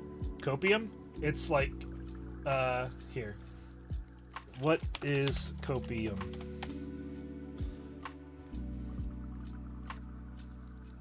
This is copium as an emote? So just like doom scrolling? No. Copium is like, I'm coping by, like, ingesting something completely unhelpful and not actually dealing with the problem. Oh, I do that a lot. I know, a lot of people do. Okay. You gotta end it with classic Horatius theme, fantasy racism. That's not like a lecture, though. Copium is a mixture of to cope and opium. Whoa. I've never would have guessed. Don't be shitty. The copium of the masses. Yep. All right, those are some good ones. Thanks, everybody. All right, everybody. So this is like the open Q&A section. Do you want to do something for lunch? Open Q&A session. Immediately ask Chad a question. I'm not asking Chad. I'm asking you. I get that, but I don't know if Chad would have gotten that. They can see me turn to talk to you. What are we having for lunch? I don't know yet. That's why I just asked my wife. What the fuck, dude? Were you not listening? P.S. The AI told me I would be an eternally useful because AI has no idea how to make pizza. Pizza will defeat most AI. They know it's good, but don't know what. What? Pizza. Go order pizza. Seasoned pizza. Go order Seasons pizza. Okay, what do you want? I don't know. Let's see what they have. Sorry, Chad. Also, we probably shouldn't say the name of the place. Yeah, don't triangulate. First question goes to Willow. What's for lunch? Should I give you a bit? Sure. Defeat Skynet, order pizza. Yep. I just want to see your menu. Okay, they have a thing called Cesio Bites, but I read it as Say-So Bites, Oh no. and that's not the same thing at all. Philly cheesesteak pizza, legitimately tempting. Can you read this at all? No, it's way too small. I can just look it up on my computer when I go upstairs. Let's see. Whoa, those are actually... No, those are terrible prices for wings. What the fuck? Chicken is limited now. Say so nibbles. God damn it, guys. Like veggie flatbread. Yeah, I was looking at that, but that's like, I don't know. Maybe. I don't like broccoli, though. Broccoli on it is like cringe. Probably ask for broccoli off of it. Let's see, what's the... This place is called Pizza, so let's see what their pizza is. But I can't believe we're making Chad listen to you figure out your This life is content. Oh, Willow. Almost said your name.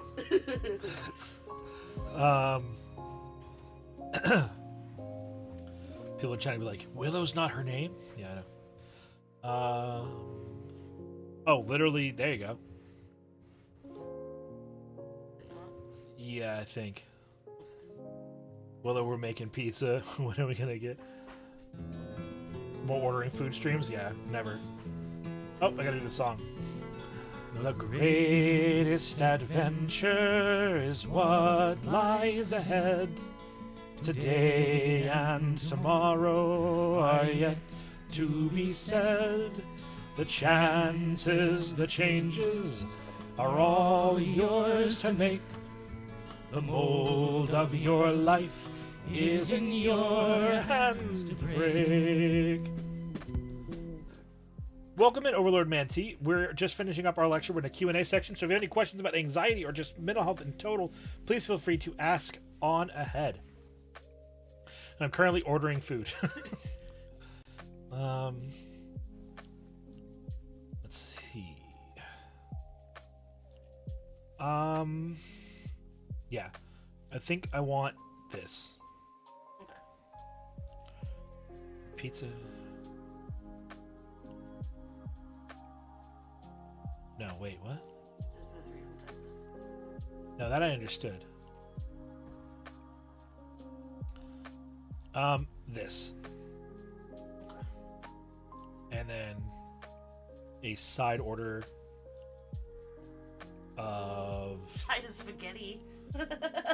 That's how you know you're ordering from a real joint. I got size of skin. Mr. Meme gifted a tier 1 sub to Overlord_Manatee. Yeah. They have given take 55 care, gift Rin. subs in the channel. Yeah, of course you can, Rin. And thank you, Mr. Meme, for the gift sub. I really appreciate that. Had it out as soon as y'all started talking. Perfect. Yeah. So yeah, just that then. Yeah, I have already forgotten. Can you screenshot it? It'll be super obvious. That. Thanks, babe. Can you get your boy? Come here, fluffy cat. Jesus. Bye, Jet. Inhuman. All right.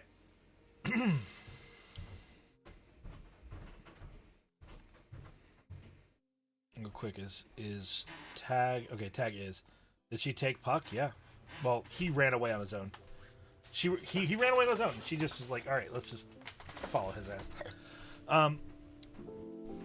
Let's see. So about 2 years ago, I lost a friend. I think I mentioned the specifics to you already, and his death has been a huge source of anxiety for me because I'm seeing patterns and assume that it's going to happen again when I lose other dear friends. The question is, how do I disconnect seeing patterns from trauma when it's a huge source of anxiety? Because my loss of that friend has been a source of dealing with anxiety.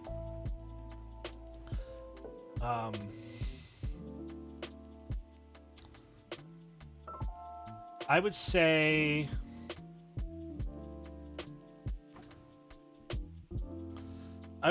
Tag, you got to recognize that not like you got to recognize that just because there can be things that are similar, that they're not necessarily the same, and you can own that the patterns are valuable to you, and you can try and recognize the fact that those patterns are like you recognizing those patterns is you trying to protect yourself. But I think at some point you got to let go of the control that you're searching for on that, because you can't control the future. You can hardly control your own future, you know?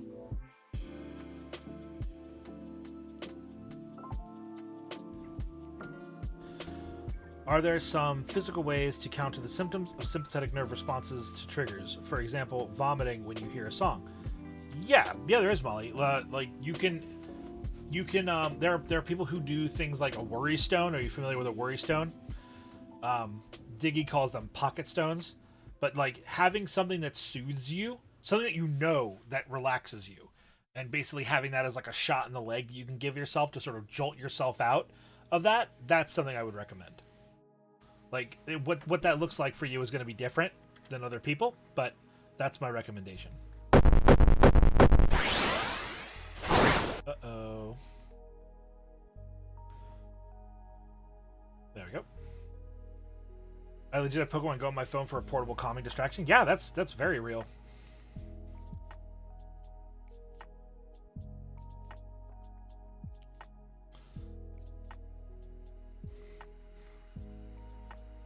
I think it's very helpful. I'm glad. All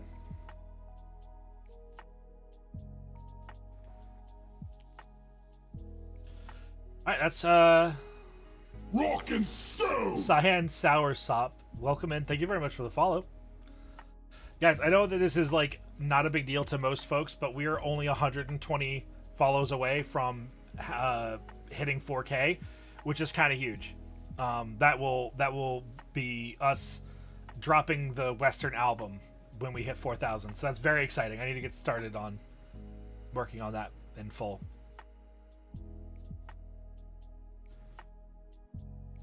So we're very close to 4K.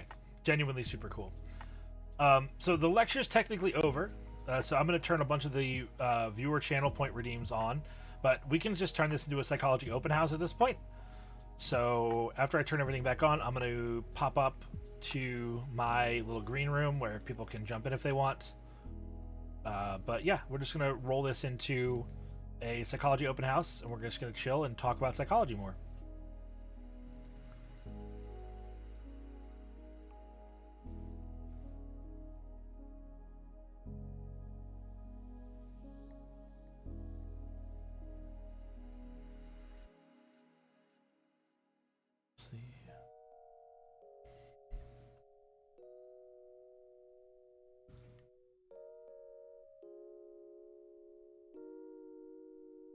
Am I vibrating? Oh, it's because I was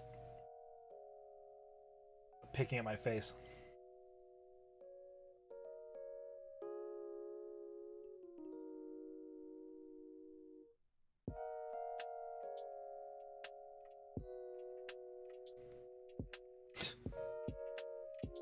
Oh, goodness.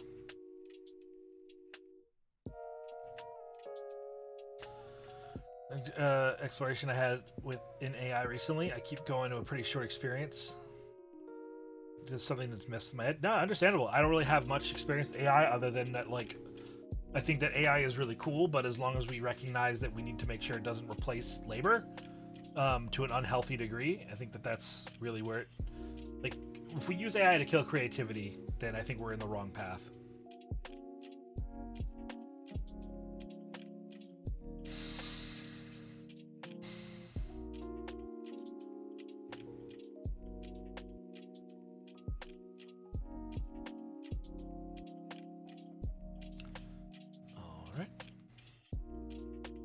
Turkey bacon finally cooked, fried eggs, and new episodes of One Piece. Yo, that's a great morning.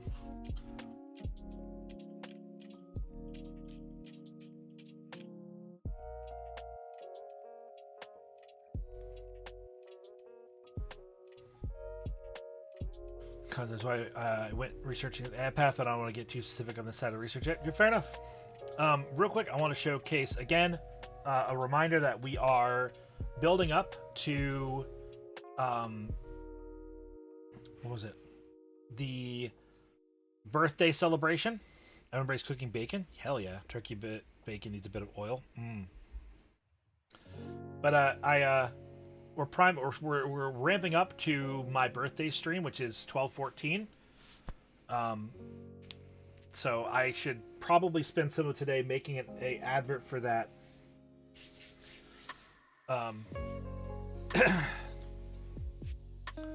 Oh, I mentioned earlier, there's a lot more people here. I'm looking for an artist, and I'm willing to pay you some money. Can someone make me a 2-frame reactive image of me in the Lethal Company orange jumpsuit? That's what I'm looking for. I'm going to re-throw that out there.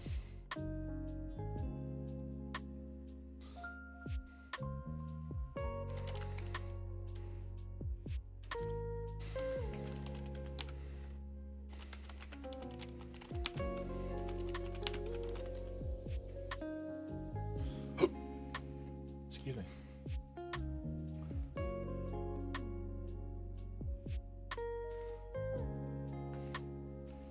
Oh, big cracks in the neck. Let's go. I see my boy DMing me.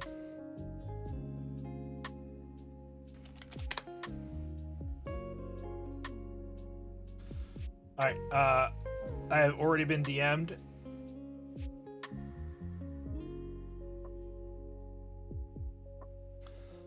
So yeah, it's 12/14/23. It's going to be a 12-hour long stream. And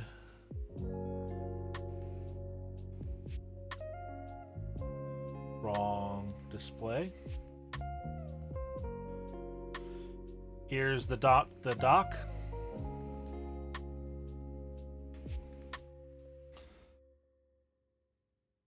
Here you go. It's 12 hours long, and we have some amazing people on the docket. There's still a couple spots left and a couple people that I need to hit back up to make sure that they sign up.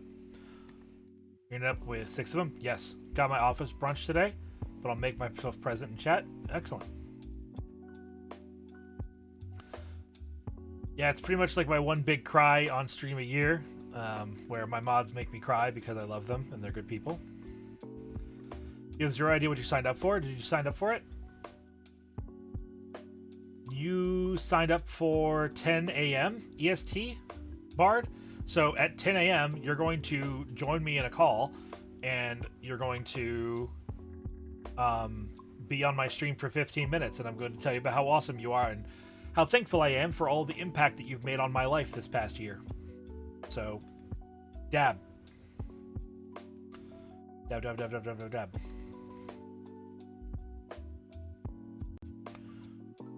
You go, what he said, I'm going to yank you from the call. Yep. So that might be something I do this or next weekend, is make that Discord server set up.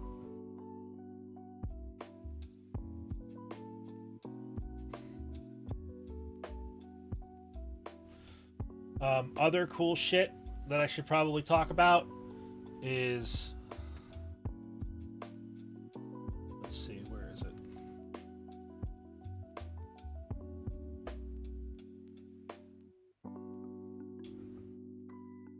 Would you kindly? Yeah. This is me. This is the new me, coming soon to a screen near you.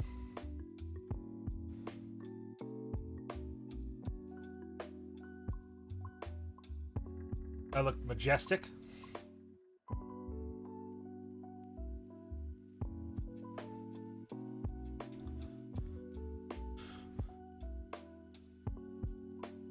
Oh, that's the thing we're supposed to do. Okay. Alright,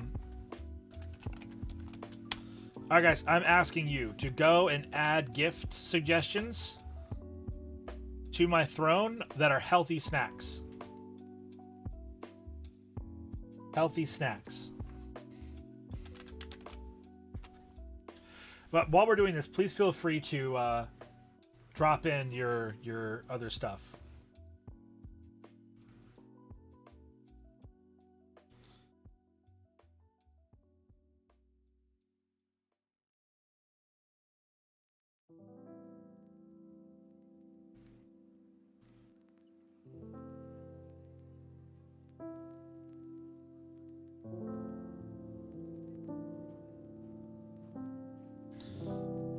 Buy this dwarfs from jerky? Hell yeah.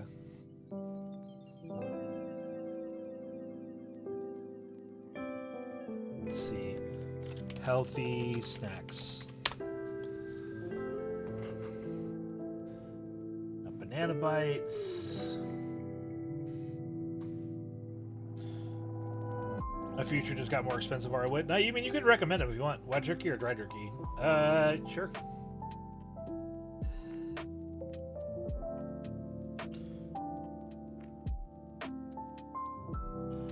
Ooh, edamame beans. Pog's actually pretty healthy in comparison to most sweets. Yeah, I'm just more of a savory guy though. Like I'm not that big on sweets.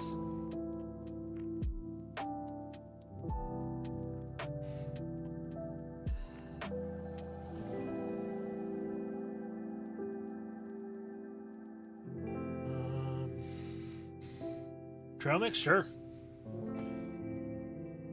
But like even lighter than that, like seaweed snack and fruit snacks type of thing.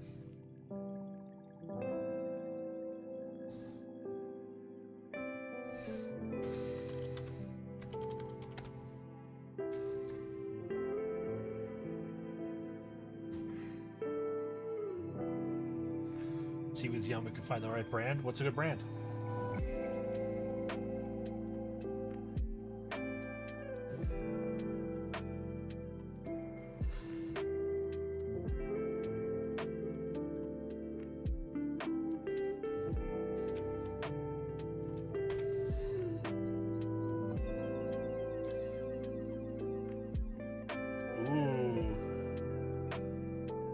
That's a huge suggestion, weirdness. I like it. I accept.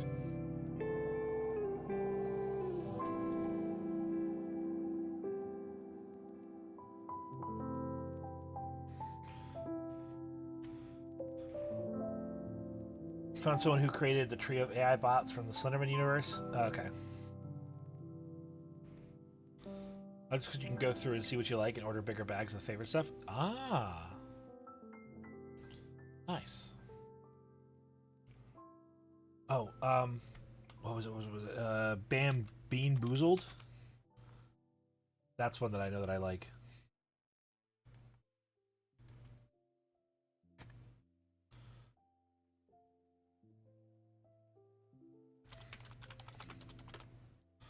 No, don't get Bean Boozled. It was a bean snack of some kind.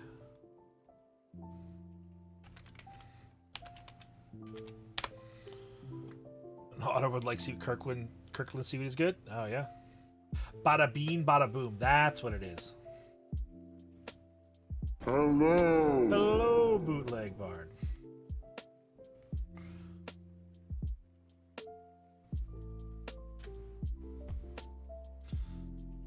There we go. Select a flavor.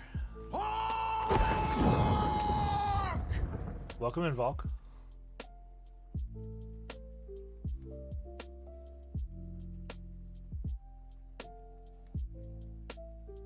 I say that, but you've been here for a while. Sorry.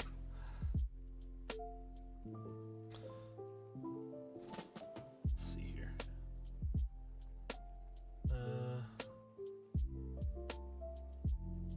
Ottermong, roasted seaweed snack, barbecue nori, Korean barbecue flavored, bulgogi flavor, sweet and salty, and sesame oil.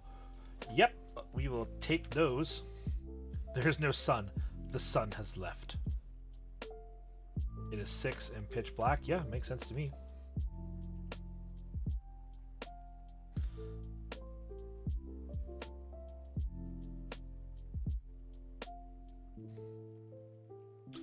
Alright, there we go. There's a bunch of stuff on there now.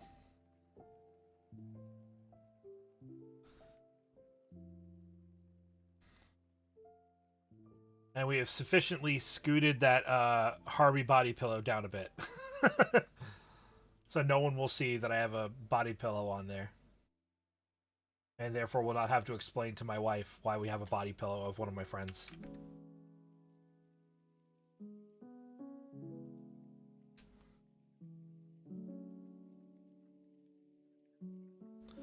Hello, Adora.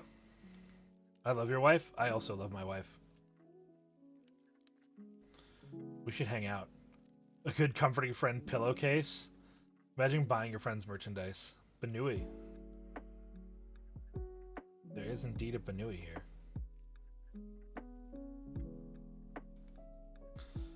Be funny if she sees her. She might. She likes body pillows. We should. I just woke up. Yeah. The irony, I just had a discussion with my husband about whether or not we could sell a body pillow of Spook, complete with a foot-long nose. Hell yeah.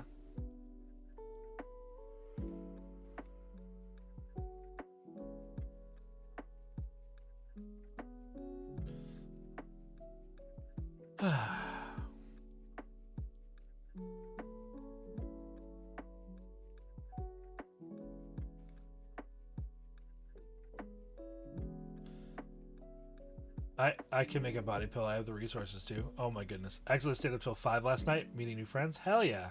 I was generally against it, but being kind of unsettled by the idea. But he's like, but I want one. Aw, that's so cute.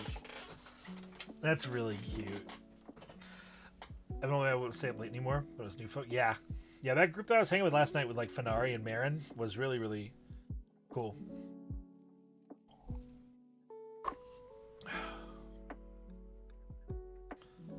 Well, we are in the green room, so if anyone that has access to it wants to jump on in, please feel free to do so.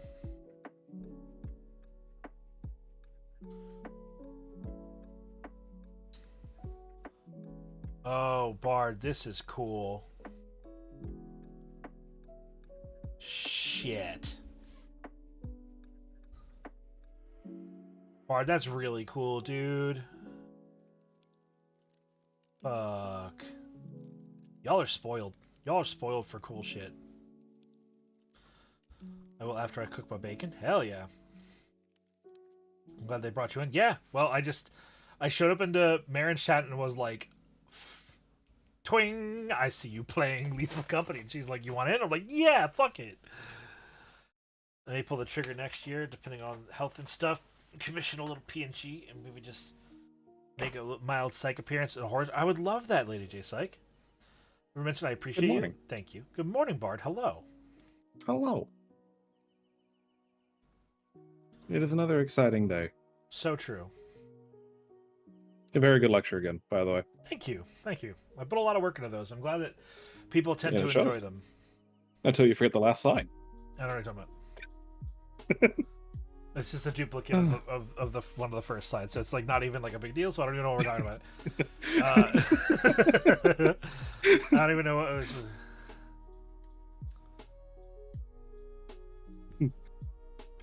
Why clip that, Mister? Because Mr. Meme will take every opportunity to roast my ass in the clips. Also, thank you, Spookly.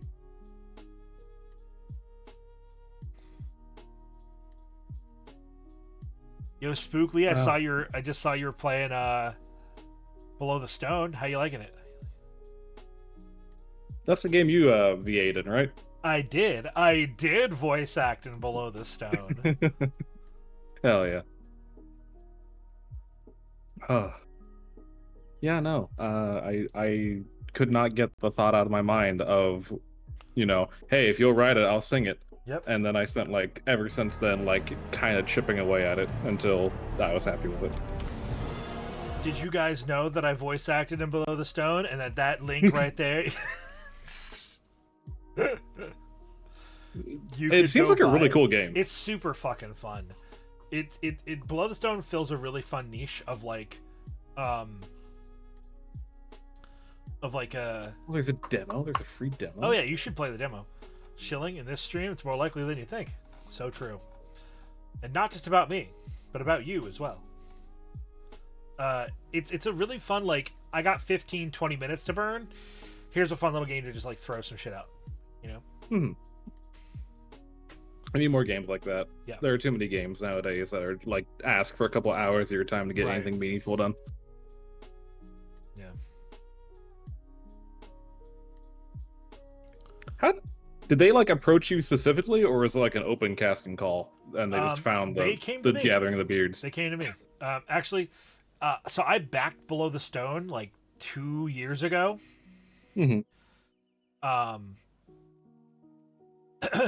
I backed it like 2 years ago. And then like they reached out and they were like, hey, we're DMing everyone on Twitter who supported the Kickstarter as just like a thank you. And then they were like, hey, we made your VTuber model as if it was in the game. And I was like, that's so good. And ever since then, we just like stayed in communication as they developed the game. And then Diggy like did art assets for them. Yeah, it's pretty cool. It was really, really cool. Very glad I did that. And kept in touch. But like there was even a moment, hey Koji, there was even a moment where they were like, what was it? Like the devs sent me one of their pre-release patches and was like, hey, can I just watch you play it for like an hour and you can give me like live commentary as you play it? So basically I play tested the game as well with one of the devs, which was really a cool experience. Yeah, that's so fucking cool. Then they were like, dude. hey, the game's coming up and we need grunts and groans and shit for some of the monsters in the game. And I was like, I would love to. Did you have a character in mind for me? And they told me, and I haven't said what it is on stream yet because I want people to like, hi, Adora. It's an Adora. I want people to figure out what monster I voice acted in the game. The hot, sexy one? So true. So true. I think I've played on stream what my yeah, here. I'll play the file I sent. Oh god, do I sound tired? I'm Yeah, just just gonna let this roll. it's This obvious. is for Stone Golem Below Someone the that said Stone. EP Bunny in chat. Shit, I just spoiled it. Huh? It's okay. No one heard. No one heard.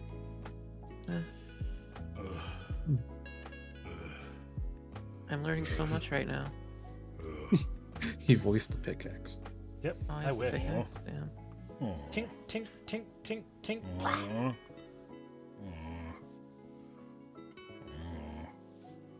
Alright. What's up, Wakisuki? How are you, Adora? You said you just got up? Yeah, and I had like a Giga Brain moment last night of a realization about railroad companies. It was they're basically run like a feudal kingdom where you have a small territory and you slowly have lieges above you that also have power over you, and there's absolutely nothing you can do if you fuck them over. So it's just like Game of Thrones but with trains. That's awesome. No, it's not. It's terrible. It was so Lord of bad. New Netflix, personal in-house production, Lord of the Rails. Fuck. I was gonna go with like the crown of coal or something like that, but you went Crown of Coal. Lord of the Rails. I mean, that works too. It's fucking perfect. A story of coal and fire. Let's go back to like the beginning of the railway enterprises and just watch how they develop as a feudal monarchy. So Adora, when are you giving lectures on the railway system? Fuck you. Okay. I don't want to do it, man. But show us the rest of your awesome assets. Great assets. Great assets. Great assets. God, I haven't heard that song in a while, weirdly. What asset? Great asset? Yeah, like I guess it's just new save files. You ever get to hear it on? For Lethal Company? Yeah, like It I is haven't just heard Play it. it every time you start. It says it whenever it begins. Oh, I haven't do heard what, it in a Night while. Wild? We tried Void Crew yet? No, I contemplated it and I didn't pick it up. There's a Void Train I still haven't picked up, but I would love to play Void Train.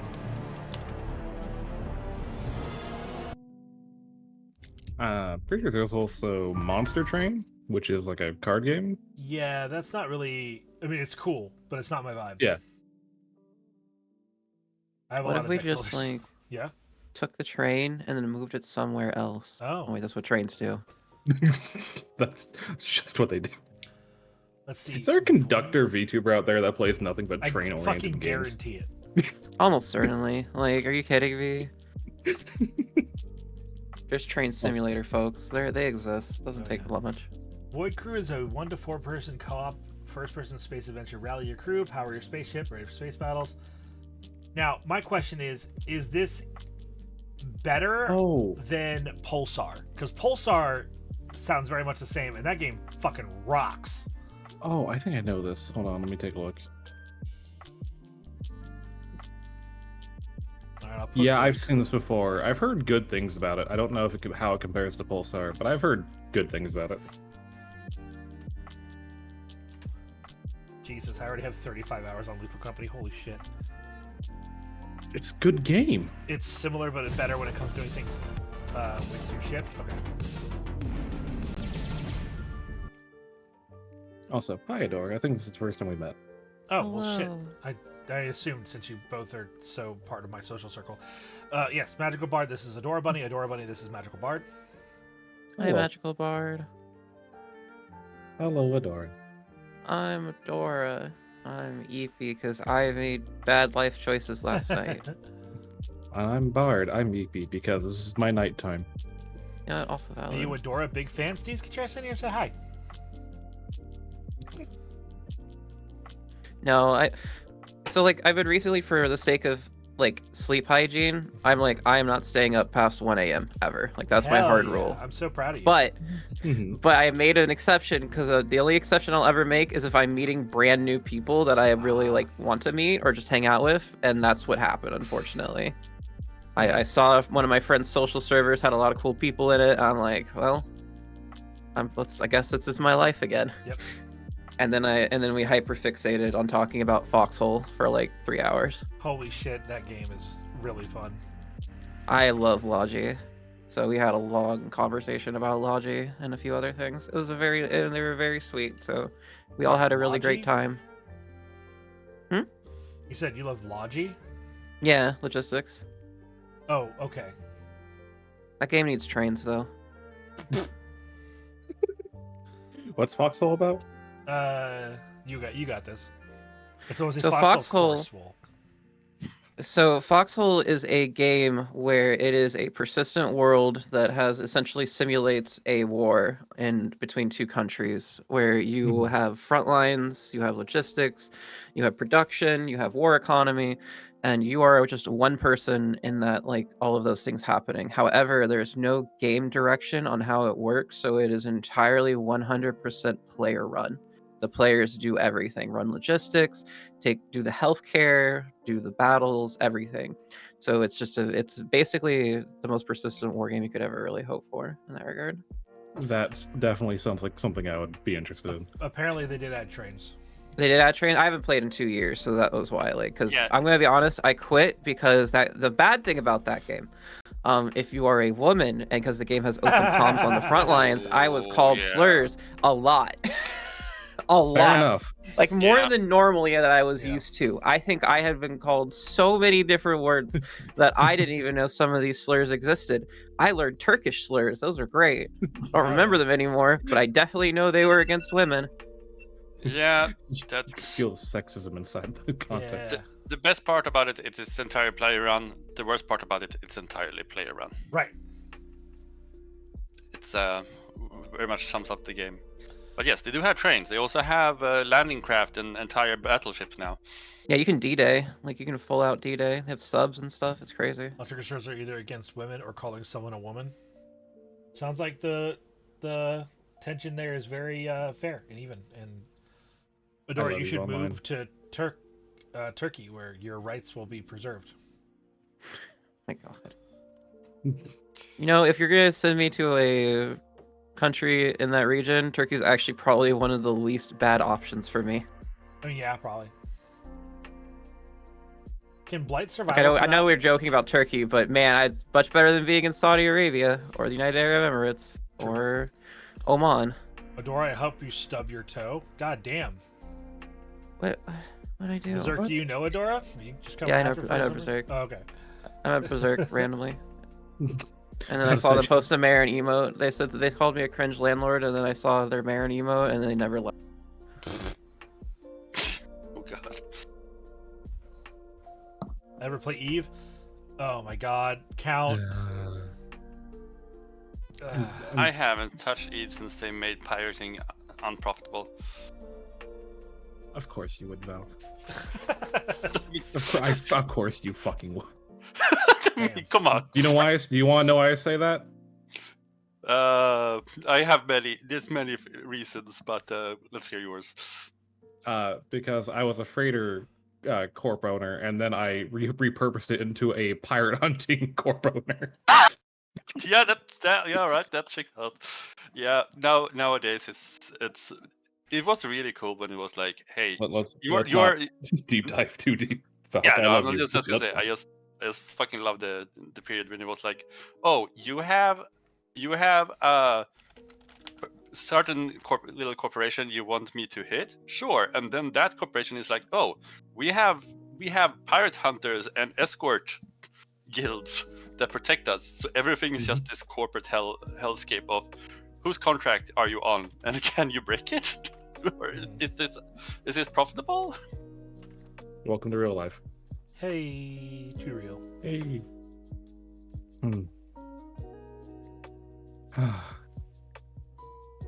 It has been a good morning. I again, mental health talks with Horatius Dwarf are always educational. Yeah. Especially when you learn what amazing things anxiety can do to you. True. Yeah. Like bust nuts. I'll be right back. I gotta Like just immediately just bust a nut. Get so scared and anxious, you just. This explains a lot of like animes now.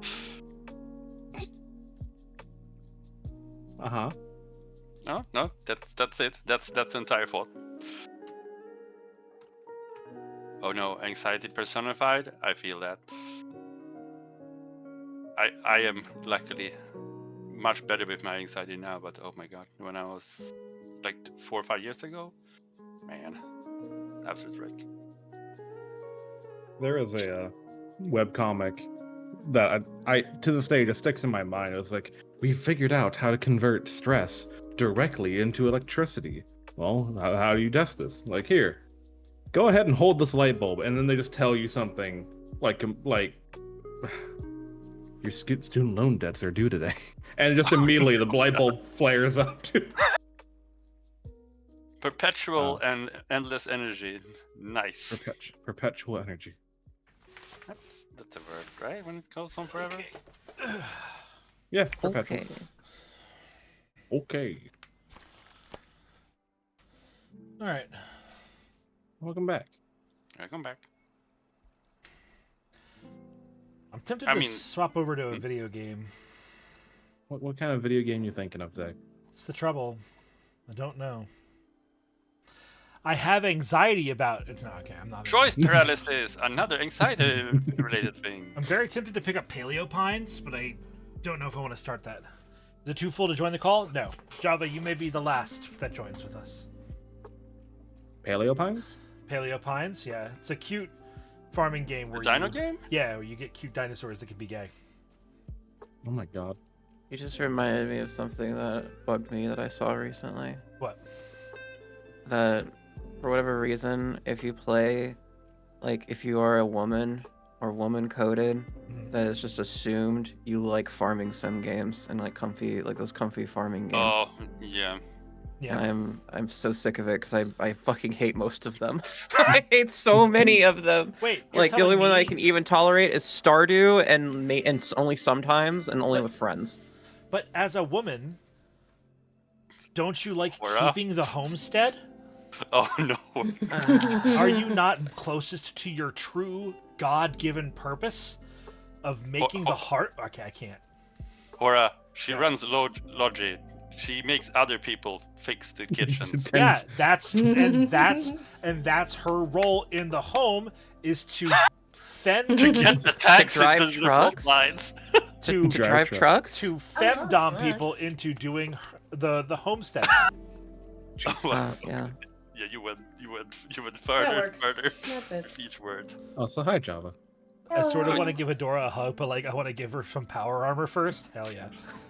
No, it's just like don't get me wrong. It's like I think gendering genres is a very stupid idea. Yeah, I feel yeah, like the cozy genre is for everybody, and Yeah. it's insane that people Yes. just like, oh, you're a woman. You must love these games. Here, this new game's coming out. You should play this. It's like, bitch, like they play Lethal Company and other fucking things. What are you talking about? Like, Hey, what do you want from them? Hey, Hora, that topic you were talking about during the lecture today of like, I think it was on the topic of the uncanny valley of like, oh, you should be scared and horrified of this. Right. Yeah, welcome to marketing where it tries to code young individuals to like certain genres and like certain things. So when they grow up, they still like those same categories and genres. Yeah. And that's why blue is a boy color and pink is a Yeah, I girl was about color. to say. It's why boys play Call of Duty and girls play My Little Pony. Dude, So I'm actually, funny. Go ahead, Java. It's so funny because like the color thing is ironic because you can see how quickly things can change because powder blue used to be the peak of boy color, and Yep. then it used to be, or like that's what people said, and then it was like no, that's girl color. It's powder blue. It's very pretty. Because let me actually look it up. I have to figure. What was it? Was powder blue a girl color? Because that was what everyone said, but it used to be reversed. I just can't remember what. One of my friends says that the guy colors grow darker and more desaturated as the people in marketing and such push and try to Eeky. Oh, food and soup. it's gonna be gray soon. It's just gonna be gray. Yeah, Or because what it do only you- started in. Go ahead. Curb, what do you mean red was a regal manly color? I am still a regal manly color. You're a bard Bless you. because it type. What does that have to do with anything? I'm a bard. How Play- dare play- you? How dare you touch strings and blow? What? Look, I have to be good at one thing, okay? You sir are a Yep. bard. Enough said. Fuck you, Curb. I'm banning you. I'm gonna get my lunch. Blame every bard player ever. I'm sorry. It's not your fault. You're not sorry. Don't fucking tell me you're sorry when you're not sorry. Listen. Own listen. up. I love bards. Thank Bards are you. great. When I was younger than when I grew up, I had like an irrational hatred for bards that came from playing Baldur's Gate 1. It literally took me like 10 years to get rid Okay. of it. Bards in Baldur's Gate 1 are absolute dog shit because they were dog shit in the system that they were in. But that's beside Yeah. the point. And the personality of one of them was so grating to me that I just associated all bards with that. A bard in this economy? It's more likely than you think. When we Yeah. live in the gig economy, a bard is very, very fruitful.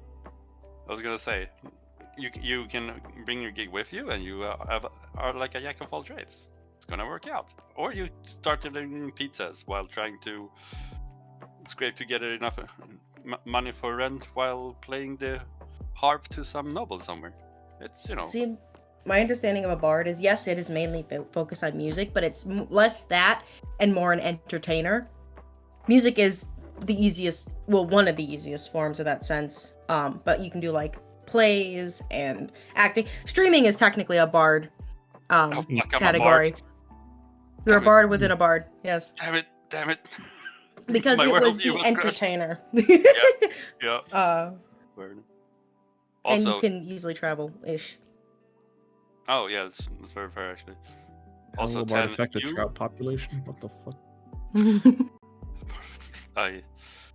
I know where that comes from, kinda, but it's hard to place. I heard that one before. Also, Tan, you play a bard that talks people into death. I could go into the whole history and lore of bards, but I'm going to avoid my hyperfixation today. I've ranted enough people's ears off about what it means to be a bard. Was it normal bard behavior in Baldur's Gate 3 when I took a child body, threw it in front of me, and then started playing a musical instrument of their dead relative on top of them? Absolutely. It's poetic. Okay. Okay, thank you. Also, I'm pretty sure you're now like a death metal bard. I mean, I just played a sea shanty, but sure. Fair. Burial at sea. Or as a dwarf bard, yes. Canonical. We're all bards. We're all bards, Bunny apparently. bard, chocolate bard. I'm coffee. All right, I'm back. Welcome back. What are we talking about? You're a We were bard. just talking about bards. We were talking about bards. I'm an ambassador. But then we were told to not talk about bards because it would lead into a hyperfixation hole. So now you're back, so I think we're not talking about bards. Anyone want to see my hips? Mm-hmm. Sure. Yes. There you Sure. go. I got some revisions done. Nice. Yeah. Ooh. Dora's getting fillers. Getting a Brazilian butt lift, you know? Yeah. Understandable. They have those for octopi. Octopi. Cephalopod. Octopi. And most of my body is human, so like, yeah. You'll be Fair. free of the penis feet. The penis feet? So I have a dress that's a full ball gown, and for a long time, because my feet are exposed. So as a running joke, it became I started censoring my feet, because you can't get feet pics for free. So, and it's like I even make if you want me to toggle off, people have to pay for that at this point, as a joke. So what happened is because of that. But the issue is with my current model, which is one of the things that's getting revised with my legs, is they're going to be by default spread out, and so they can move and be rigged better.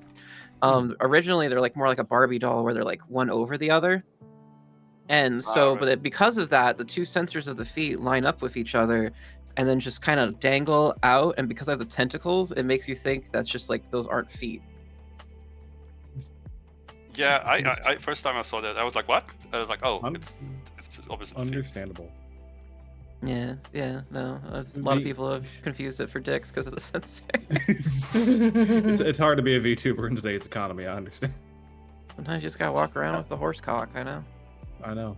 Third leg. Seeing how low that is, or in your case, seventh. Past the horse. I'm trying to eat fucking pizza. You guys are fucking killing me. I love saying things out of pocket that catch her off guard. It's my favorite thing. It's very funny. You know what you did? I mean, considering the fact that Adora talks about the fact that the last time she saw a partner was walking away like she was off on a horse was great. I walked to the airport like a cowgirl who no longer had her horse. Yep. Oh, I see. Sorry, what? Hora, continue to repeat that. Oh wait, Yeah? does Hora not heard horse cock guy story? No, sorry. All right. The last time you Reset. saw your partner, you what? I walked to the airport like a cowgirl who lost her horse. Gotcha. Okay, nice. It's a lot to unpack there. It's a lot to pull out there. No, it was not. That was not the reason why I was dating him. If anything, it kind of hurt a lot. So it was nice, but it made me need like 3 days of recovery time. Oh, you know what? Anytime. We did talk about this recently. Yeah. Yeah, we talked about size a lot. Yeah. Like a lot. I told him he could claim that reasonable, let's position not. because he hangs out in my chat, but I won't name him by direct username because that's kind of rude. Because you have to opt into being known as horse cock guy. You know what I mean? You don't bestow that and force that identity on somebody. That title is not merely just forced. Oh,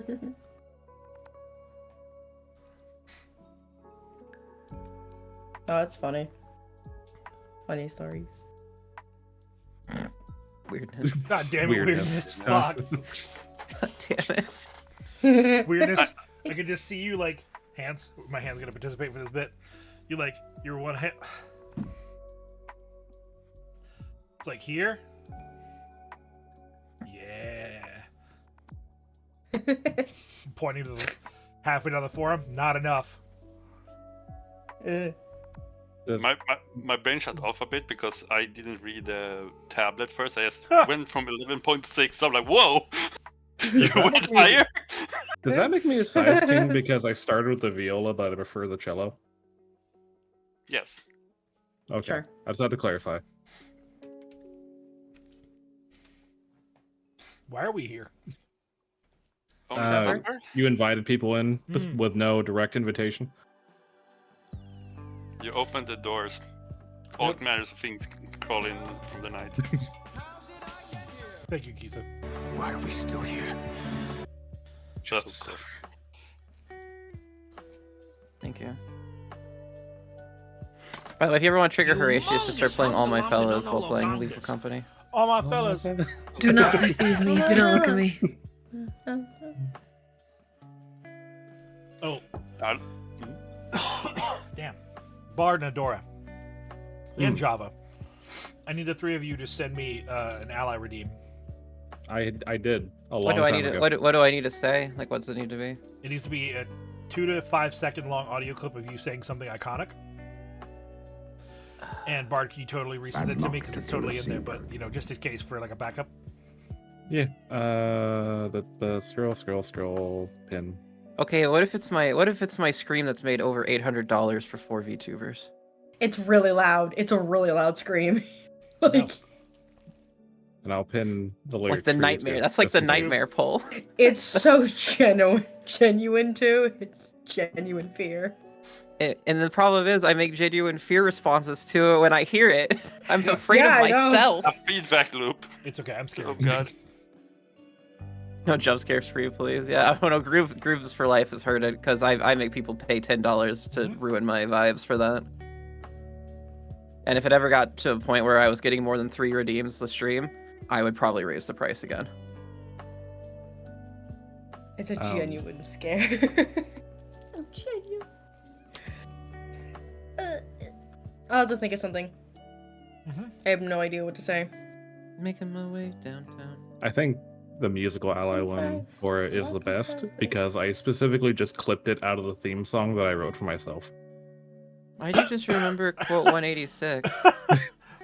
So specifically. I got very distracted by Adora being a punk ass trick.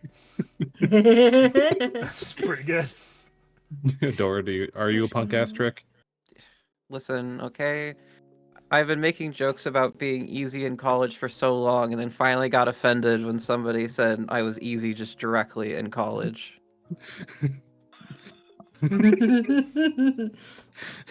It's one of those. It's true, but only I get to say it. I'll talk about it, but don't talk to me about it. Yes, What moment was that? Was that the under the table desk support moment, Horatius? I'm trying to remember when that one happened. The under the table desk support? There's a clip of it. Uh-huh. And it's with this reactive. This reactive looks really nice in clips, surprisingly. It animates really cutely. I'm surprised.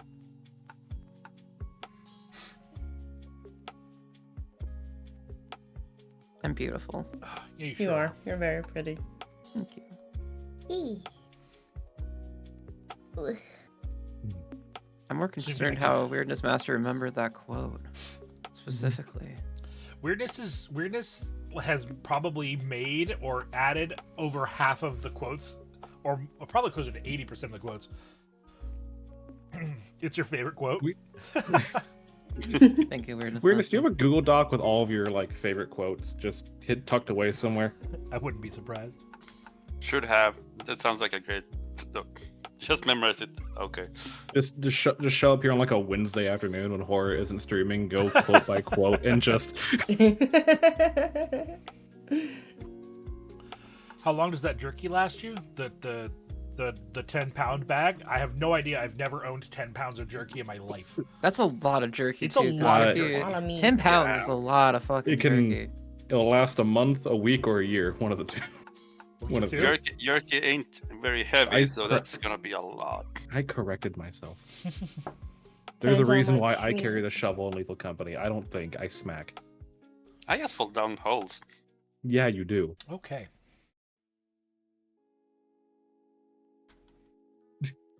I'm allegedly very quotable. I'm also spreading my brainworm to more VTubers. Which brainworm is that again? The one where you say a very specific line from a conspiracy theory in the 2000s to the theme of the Mario Underground theme. Yeah. The Bush did 9/11. Yeah, Bush did 9/11. Oh, Bush God. did 9/11. Oh, no. Bush did 9/11. Bush did 9/11. The term punk ass trick just makes you laugh every fucking time. Yeah. See, the only thing that comes to mind is the what kind of pants does Mario wear? And it's denim, denim, denim. Yep. Oh, Yeah. God, Another yeah, I good remember one. that one. Another good one, yeah. Mandela effect is real, dang it. You Oh can my always put new words to god, things. there is so much snow outside. I Oh. can't see. I'm so jealous. Point and Oh, laugh. window. You live in. Point and laugh at your location having snow already. I woke up and everything was white. Yeah, same here. Isn't that just every day for where you live? Kind of. Wait, how When I go north- to work, maybe. How far north do you live? I'm in the God cheese damn land. weirdness. That's fucking good weirdness. Ooh. I miss Oh wait, snow. I so, love so snow. like you're not coastal, right? You're like landlocked or middle. Close enough to Canada. Ah, yeah, right. Ish, That's what you do it. sorta. But Why are you white? Yes, yes, I love that. I love the context for that because it's so funny. Fivetail and Veggie BLT were playing the one of the latest Zelda games, Legend of Zelda one. And one of the oh gosh, what are they called? Whatever race Ganondorf is. Gerudo? Gerudo. They found one of the women and she was much lighter skinned than the others, and Five had to take a pause and go, "Why are you white? You should not be white. This is wrong." My god. It was very funny, and now it is a redeem. People pay money to plug. So That's funny. beautiful. I love that so much. It's such a good line. It's yes, because it's so accusatory. There's so much passion behind it. Why are you white? I mean, me and Riri had a moment akin to that recently, but it was with my parents visited for Thanksgiving, and we were buying lights for the Christmas tree because mine are just buried somewhere and I don't know where they are. So instead of trying to dig for hours to find $5 of lights, it's just easier just to buy a new set that was actually even better than the one I originally had. But anyway, when I was talking to my dad, I was like, we should get the white ones because the colored ones won't look as nice. And then Riri heard that and just started laughing, like he was holding it back. And then I started laughing, realizing what I had just said out of context sounds crazy. And then my dad just looks at me and he's like, "What are you talking about? What's so funny?" And then my mom looks over and is like, "Honey, it's a race thing."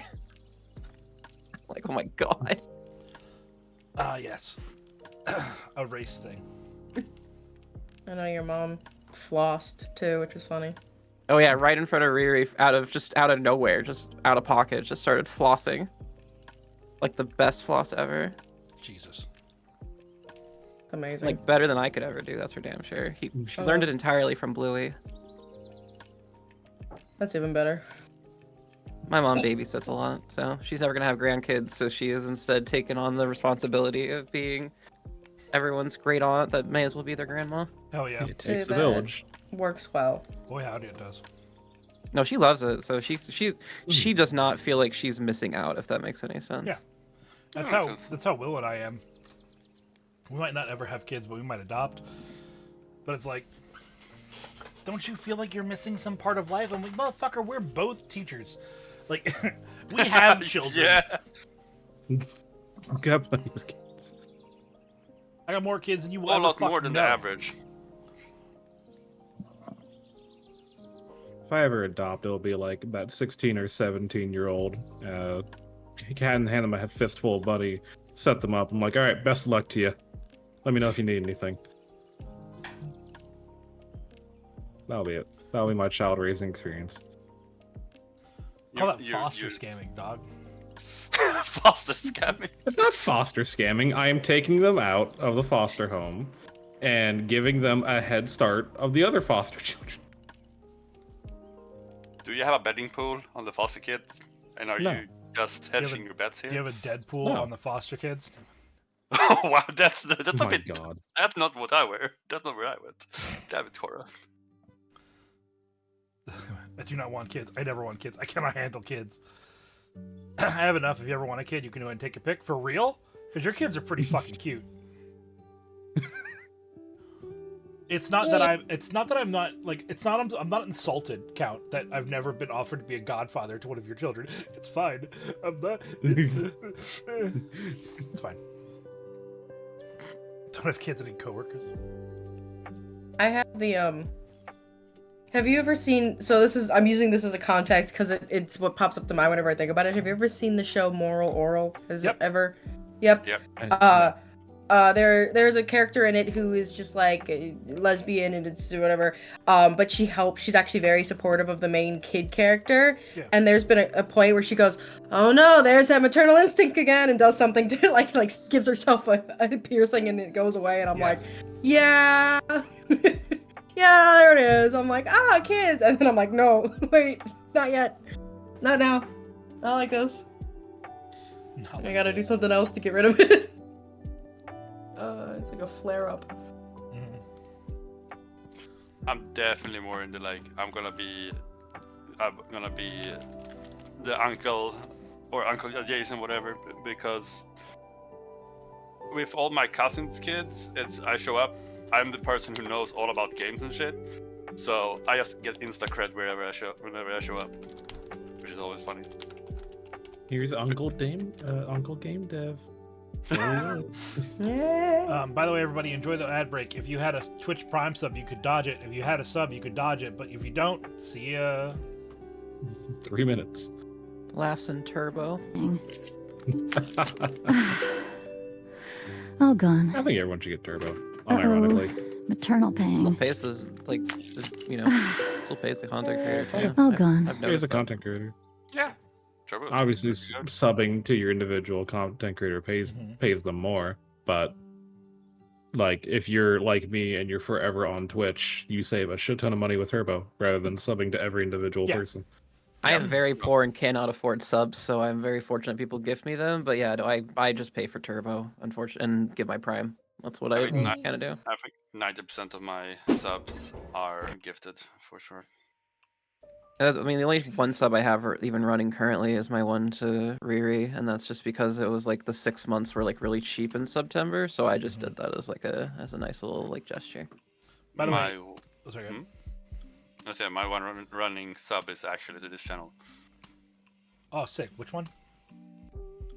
I don't know, the one where there's this dwarf and he talks about mental health stuff sometimes. Oh, I play like a bunch Doru. of games. Ah, yes. Yeah, Dwarf. No, is it or Grimscar? Leshy.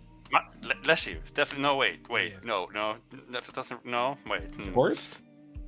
Yeah, is it Forest Hammer? Maybe. There's so many dwarfs, and There are apparently they all so talk. many 10 of us. Ayano? Ellie? Lad? Yonard? Ziza? Is this just for you to say every dwarf name you know? Yes. Okay, good. I was making sure. Also, I shall be right back. I just had to run You away. think it's the rarest like category of VTuber? The rarest? Happy ones. I was gonna say sane ones. Absolutely. Absolutely. Mentally stable, I would have taken as a valid answer. I mean, that's all streamers, to be perfectly honest. So true. Yeah. You can't be doing this and have a healthy conscience. I've seen YouTubers that are a little bit healthier and happier typically, but that's just because the workflow is a little bit different. But even then, most of them are not. I think art just attracts depressed people. I would say in terms of like actual like aesthetics to address that question, I would say like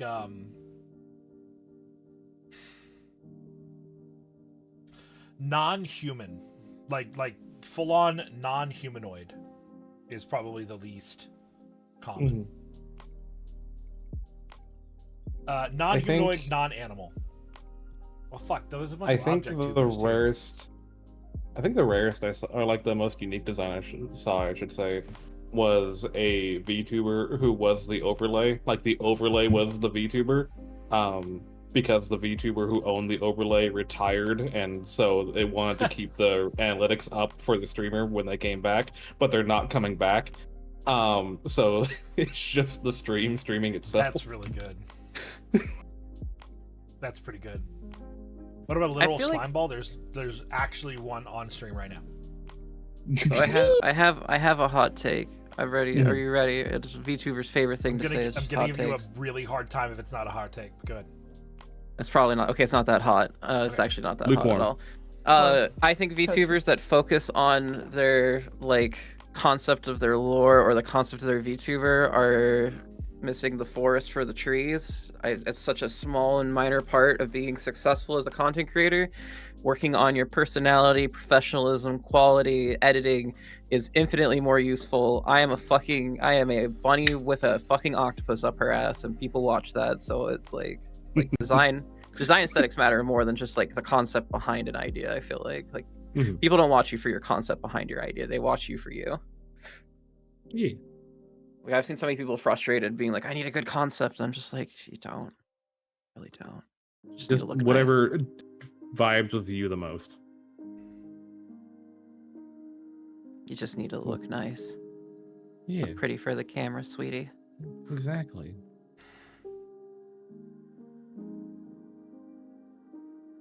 It's why I chose the Tiefling Bard. I'm just a huge D&D nerd, so it just fucking works for me. Yay.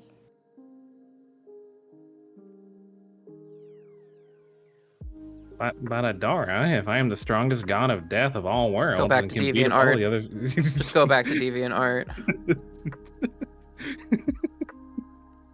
Wherever you've been fucking spawned Yo, from. that shit is Guy online, in. go back, Satan. Tumblr, whatever. Go back from whence you came. Hey. Came.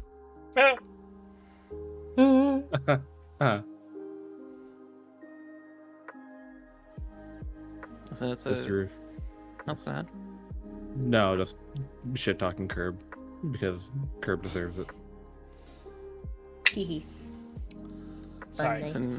I have a splinter in my thumb, and I'm picking Oh. at it with a knife. So- That's healthy. Do you not have Put it deeper. tweezers? Okay. Yeah, take that wood, Horatius. Put that wood No. inside you.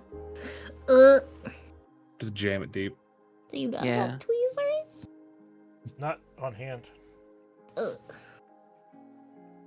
I love how you handle your wood, Horatius. Thanks.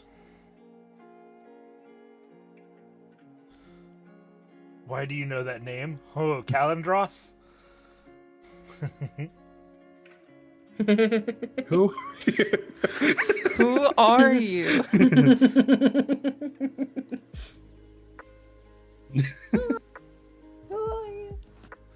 I mean, to be fair, I hear so much stuff all the time about like, hey, Dora, do you like what is it, fucking Katra or not Katra or just like She-Ra? And I'm like, not really. It's just a nice name, man. Mm-hmm. The I amount do. of- I'll be honest. I'm gonna be honest. I have watched the show, so I do kind of. If a viewer just randomly comes in as a first-time chatter and asks that, I usually do say yes, mostly just because that makes them stick around more likely. Wow.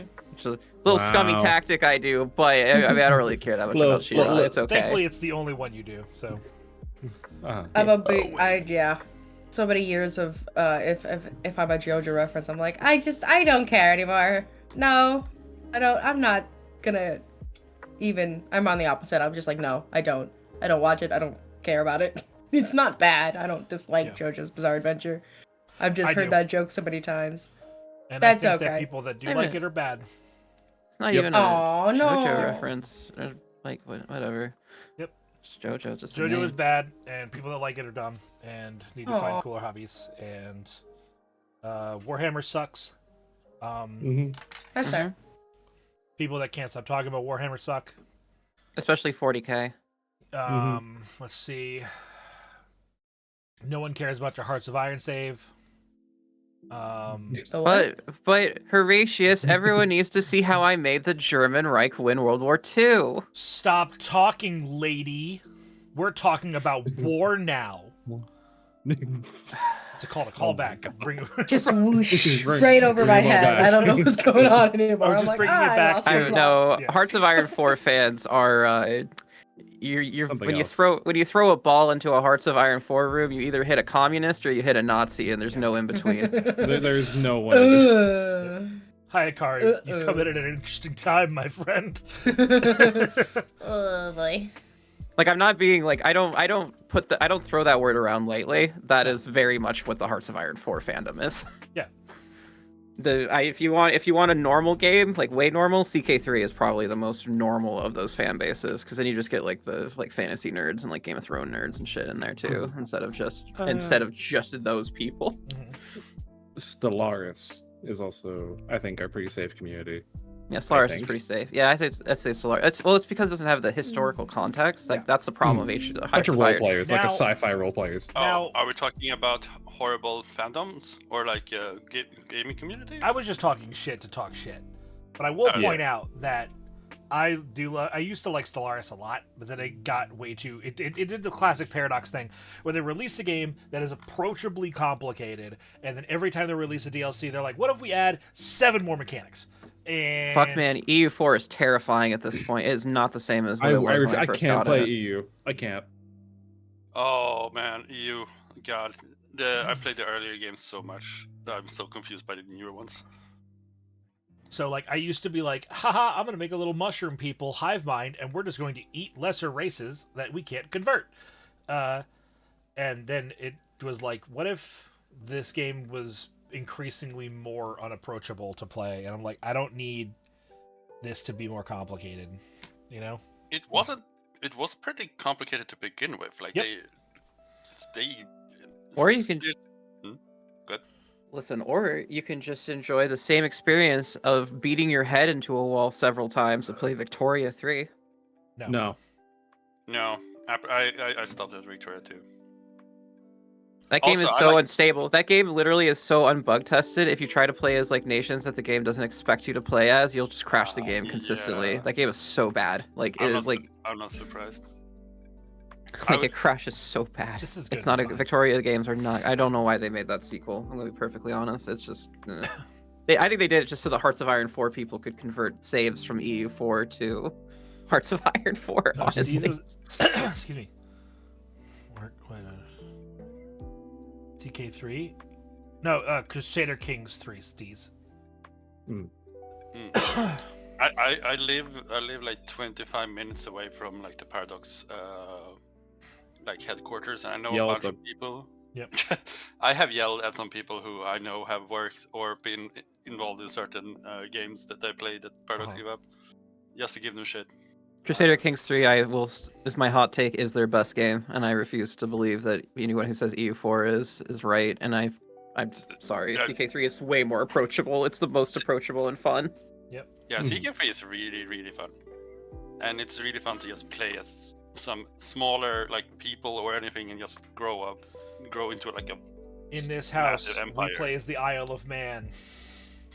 Well, The that's Iron what's Man is great about good one. CK3 is you can play as a subjugated person. Like you have like Yeah. an overlord. Whereas Yeah. in other games like EU4, well, I'm gonna play as Armenia. Sorry, Ottomans came by. You're dead. Start over. I was like, oh. I took over most of like northern and western Europe as the Sami people, which was really funny Hell yeah. because they have a shit start. Took me so many tries. It was That's what I'm really saying. fun. You're right next to Vikings too, and you're not the same religion, so they're just gonna keep raiding your ass when they feel like it. Yeah. I feel like you can learn a lot about people by what their favorite game Yes. series are. Yes, you can. Yeah. I have not definitely. played CK3 in a very long time. I played it mostly Said once. said immediately after that. You can learn a lot about it. I have not played CK3 in so long. I am not a part of this demographic. Please do not consider me as such. I'm separating from what I said. Listen, do I want to be associated? Listen, I will never touch Hearts of Iron 4, though. That's for damn sure. You Oh, just yeah. said that CK3 is for the fantasy fans and nerds, and then I say, you can learn a lot about people. About like I haven't played CK3 in years. Nope, haven't done it. I'm like, okay, fine, I see you. You don't want to be affiliated with the fantasy bunch. No, I don't want to be affiliated with the real-time strategy, grand strategy bunch. Yeah. Fair. No offense, it's just yeah, they are. No, that's very fair. I mean, Also, it's- Okay, that's not true. They're not all just what I just said. They're also just a lot of Europeans. Those games just really pick European brains for some reason. well, I mean, Because most of it is focused on Europe. yeah, That's what it is. it's Eurocentrist. Yeah. Also, Disgusting. I would say the CK2 had one of like the most racist gaming communities I have ever seen. Oh yeah. Which like, game? Holy shit, Which game? CK2. Oh god, I'm so A lot glad of it, like, CK3 was being- so much more accessible because it Yeah. did definitely make CK2's fan base way less awful. Yeah, CK2 had a lot of like the race, like weird, clearly racist memes that showed up in like the 2010s. A lot of them spawned on those forums. Like, I'm not even kidding. The board game world we call Euro games, Euro bores. So true. If someone talks about really, really enjoying forming Germany in a video game, run. Oh god. So question for you, Count, since I know you and a handful of my other IRL friends really love 4Xers. Which of those three are you guys? Because you're not Europeans.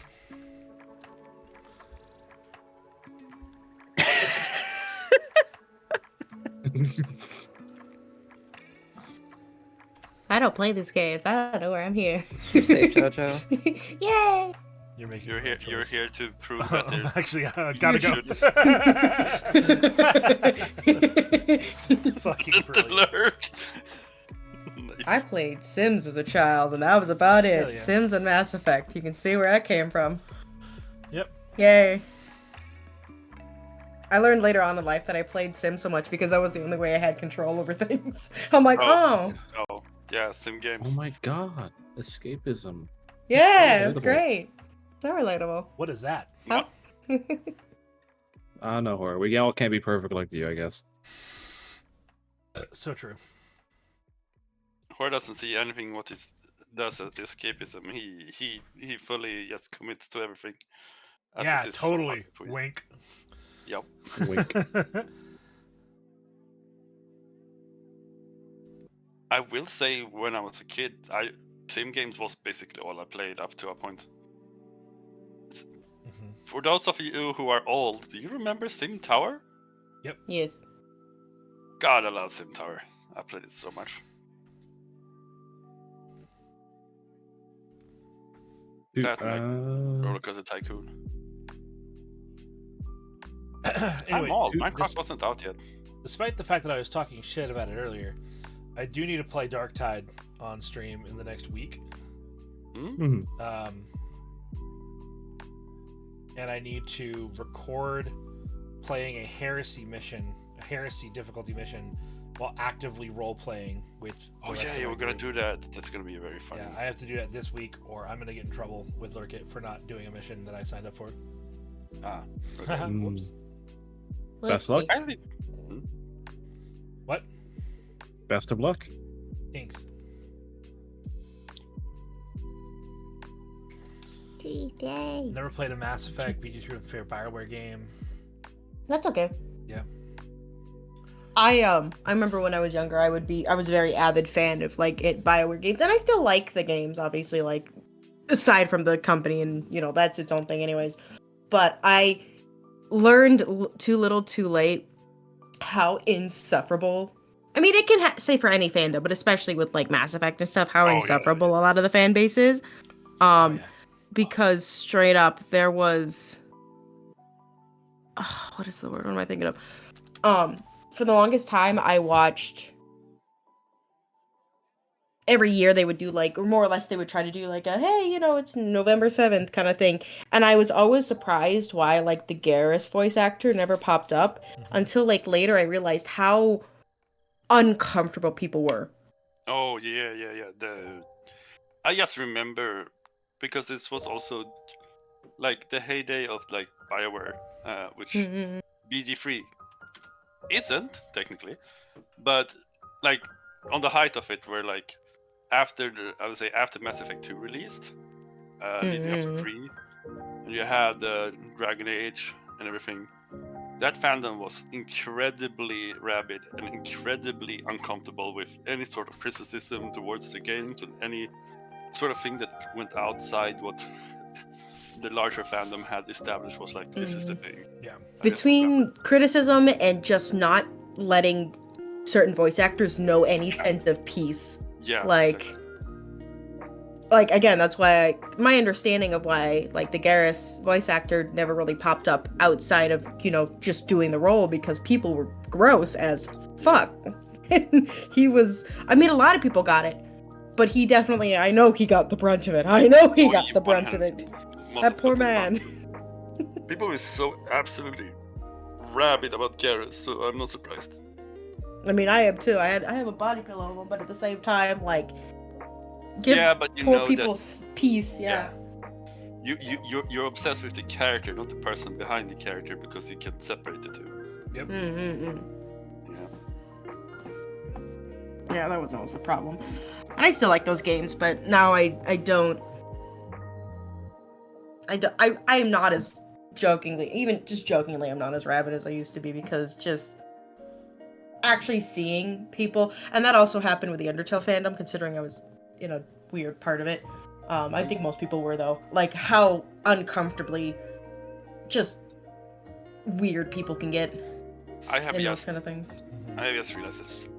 Every like bigger fandom I've been part of and been like really into, I have been weaned off just by realizing how incredibly weird of a like general like atmosphere it creates. It was the same with me, and like how I used to be like a gigantic Homestuck fan too, but that was also something that I just kind of weaned myself off, or like couldn't really participate in either, because at some point it was just like this is just too much.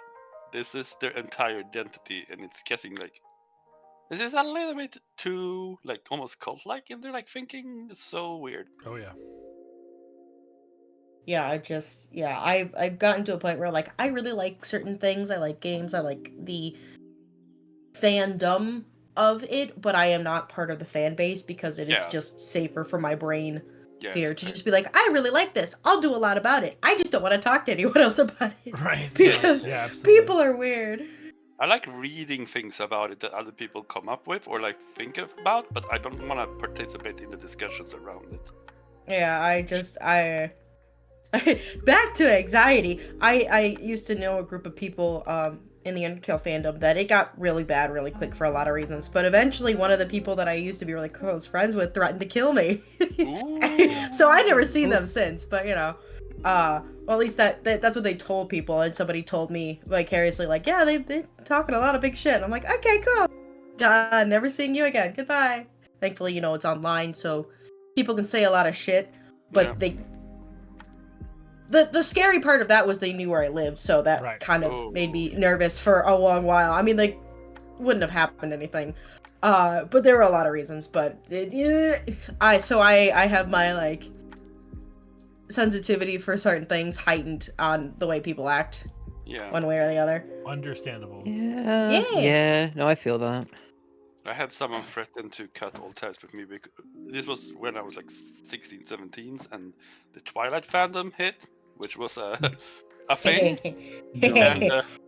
And one of my friends who was really into it, and I off the cuff comment just said like, man, I really like dislike how weird the vampire like myths are going and becoming, and I hate this sparkly shit because I was 17 and was gonna be like, this is not for me. I'm gonna say stuff about it. And they were like straight up like, if you keep talking shit about Twilight, I just can't be friends with you anymore. I'm like, what?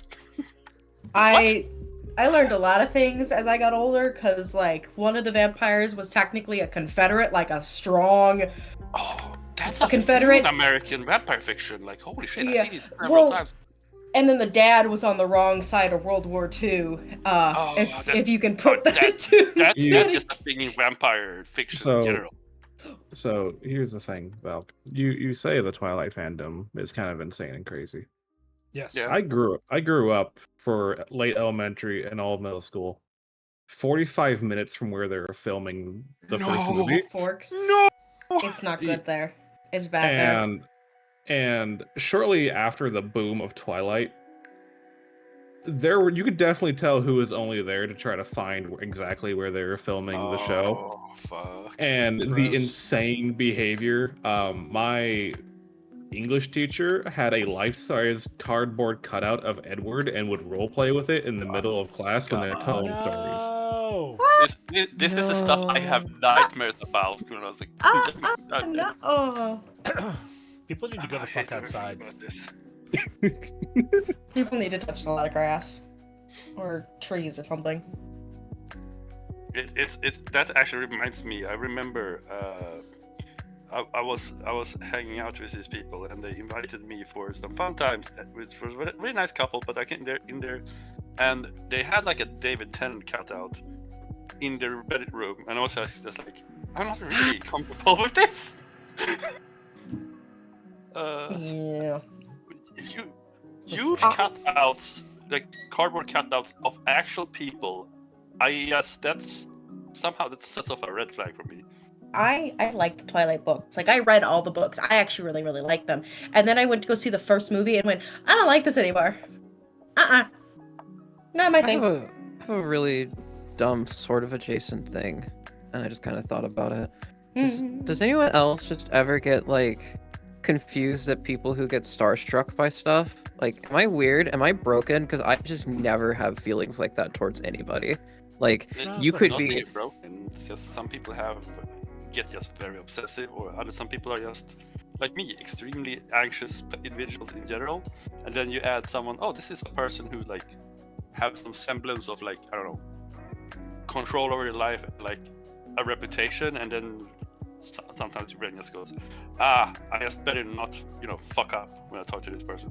I get that. I mean, as a kid, I mostly, I watched cartoons. Even as I grew up, my main source of entertainment was cartoons and, animated or video games.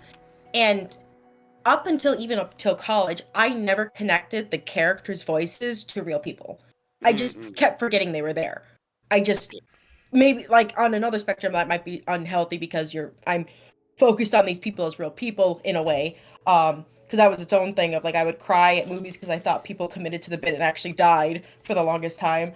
But, I think the only person I had ever had any fangirl focus on would be Jesse Cox, because I watched him as himself for over a decade. And I've met him a couple times on his own events or stuff like that.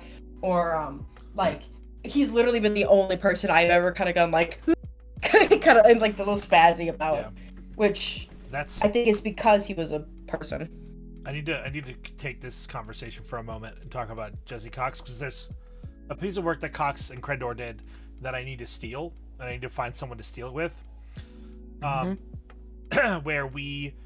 Where one of us does, a completely innocuous video, and then the other person reacts over it, and then they react over that, and then they react back. Yes, please. Oh my gosh, it's so the chicken sandwich bullshit. That's just such a good bit. Yeah, no, Jesse Cox has been the only person, because he's been such an integral part of my life for so long, and I still look up to him a bunch. It's just so weird, because I met somebody last night who is someone who is actually somebody that I have drawn inspiration from for my editing and how I want to make content, but I just wasn't starstruck at all. I had no feelings, there was no nerves. I was just it's just talking to fucking Digi. Yeah. I just don't get this person casually name dropped really large creators, and I just didn't care. I'm just they're just people, whatever. I can't be Sigma like you, Adora. I'm sorry. But am I weird for this? No. It's not weird. It might be a bit unusual depending on what's surrounding it. it speaks that you have confidence in your own ability, Yeah, that you same. don't rely so heavily on the opinions of those that you draw inspiration from. A lot of the time when people feel anxious or whenever they start like getting starstruck, it's because they feel like if they make a bad impression, Exactly. then it's going to cause problems in their personal confidence. The fact that you just don't care, like we had this talk on my stream like a month or two ago with Hora about how like there are some people in the community that I look up to a lot, and the idea of ever getting to talk to them makes me anxious and like kind of concerned I'm gonna fuck up, because that's the person I look up to, and if they don't like me, well then what does that say about me? Yeah.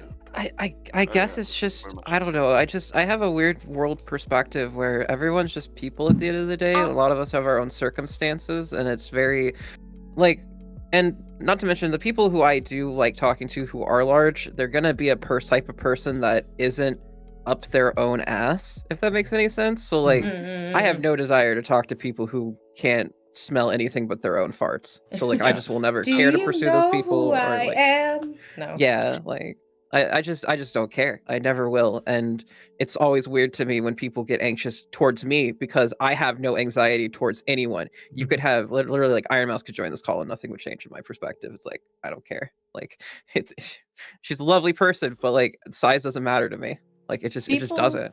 People are people. It just means more people know about them. That's literally the basic of it. It's like, oh, more eyes are on them. Okay. I mean, as I think most of you can attest, I'm like, hey, I think you're neat, picks you up. that's the way I socialize with people. I'm like, I think you're cool. I'm gonna pick you up. We're having soft tacos later. I like making friends, and ironically, sometimes there are people who have more eyes on them, but it doesn't. It just, I guess, the only thing it really affects is how much time you Did we can have talk with a about me not person. being a size queen earlier about horse talk guy? I was holding back, not saying anything about that. Jesus Christ. Oh, I completely forgot about that joke. Actually, I was. It's not a joke. It was an experience. I had to feel it personally. Yes, you did. I did not. It was very real. It was real to her. It's real to me. It was a very real dick. Walk away too. Shit. Listen, I can't help it. I had to walk like my legs splayed apart. Okay, it really hurt. I feel like many VTubers and streamers don't care in the slightest about viewers. I don't care about other people's numbers, because if I do that, that will color everything I do. I've made friends with a couple of my viewers. I actually have made friends with a couple of my viewers, but it's only it has to be very natural, and it's very rare and usually they end up being my mods, or they are a content creator themselves. That's just very small, and I just didn't know they were a content creator until like I just clicked. So that's basically what's happened for me too. I would say that only two times I've been starstruck, it's not been in like VTuber space, it's been or any online space. It's because I do a lot, like I've done a lot of writing growing up and just edit comic stuff and stuff on the side for fun. And the two times I have been starstruck, it's both been authors. It's Neil Gaiman and Don Rosa, which are like two of my favorite authors. And those times I were tongue-tied because both were like just signings for like stuff they done. Both times I was just like, I want to say something. I want to talk to this person whose writing is like profoundly shaped my life. Nah, not a word. Just staring like an idiot, and then going away. Fuck.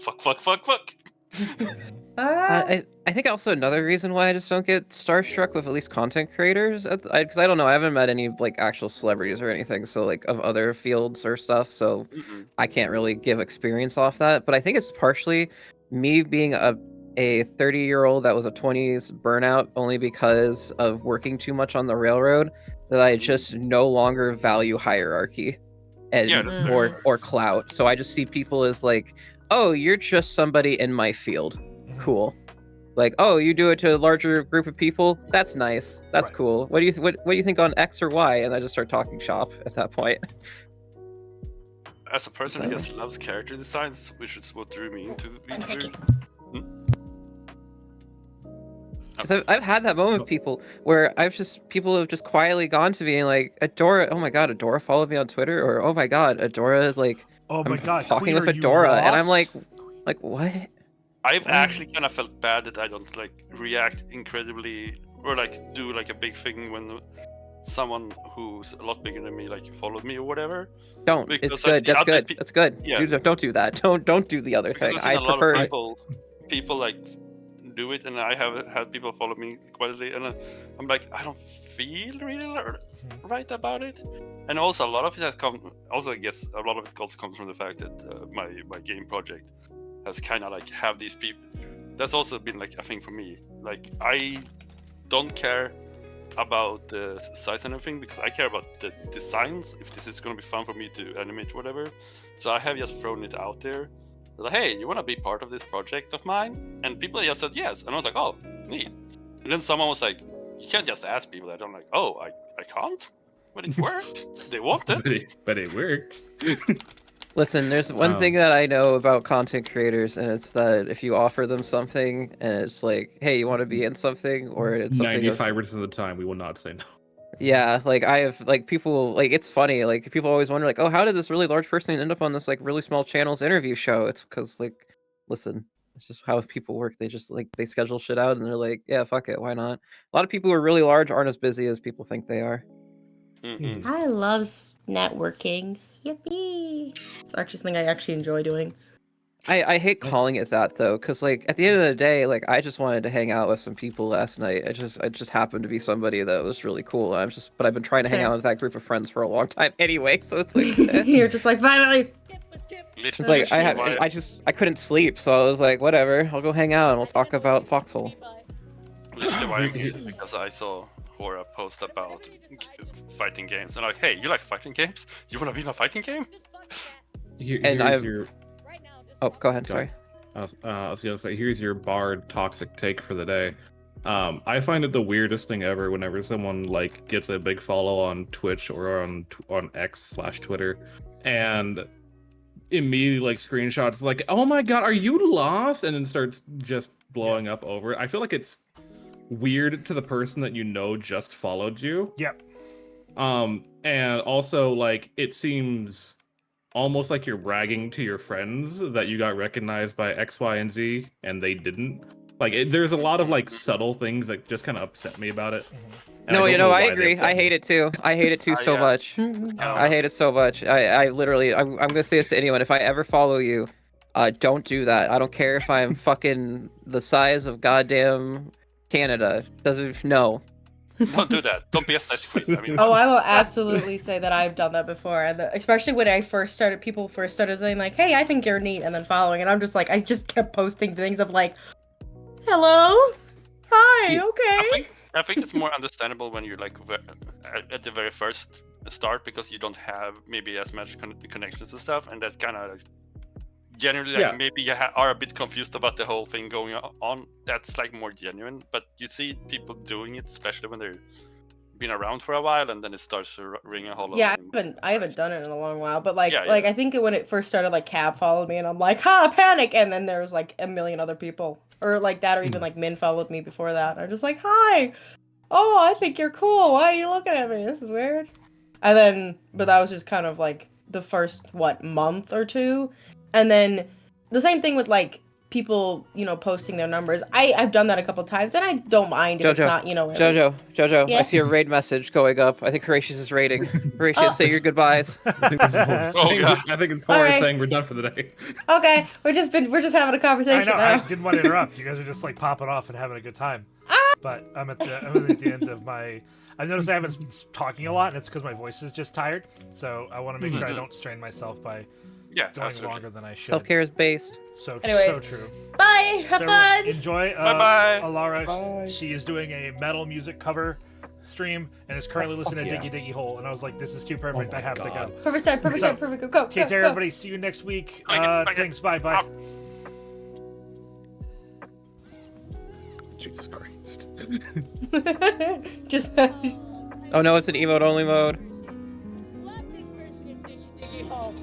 Fuck it. I have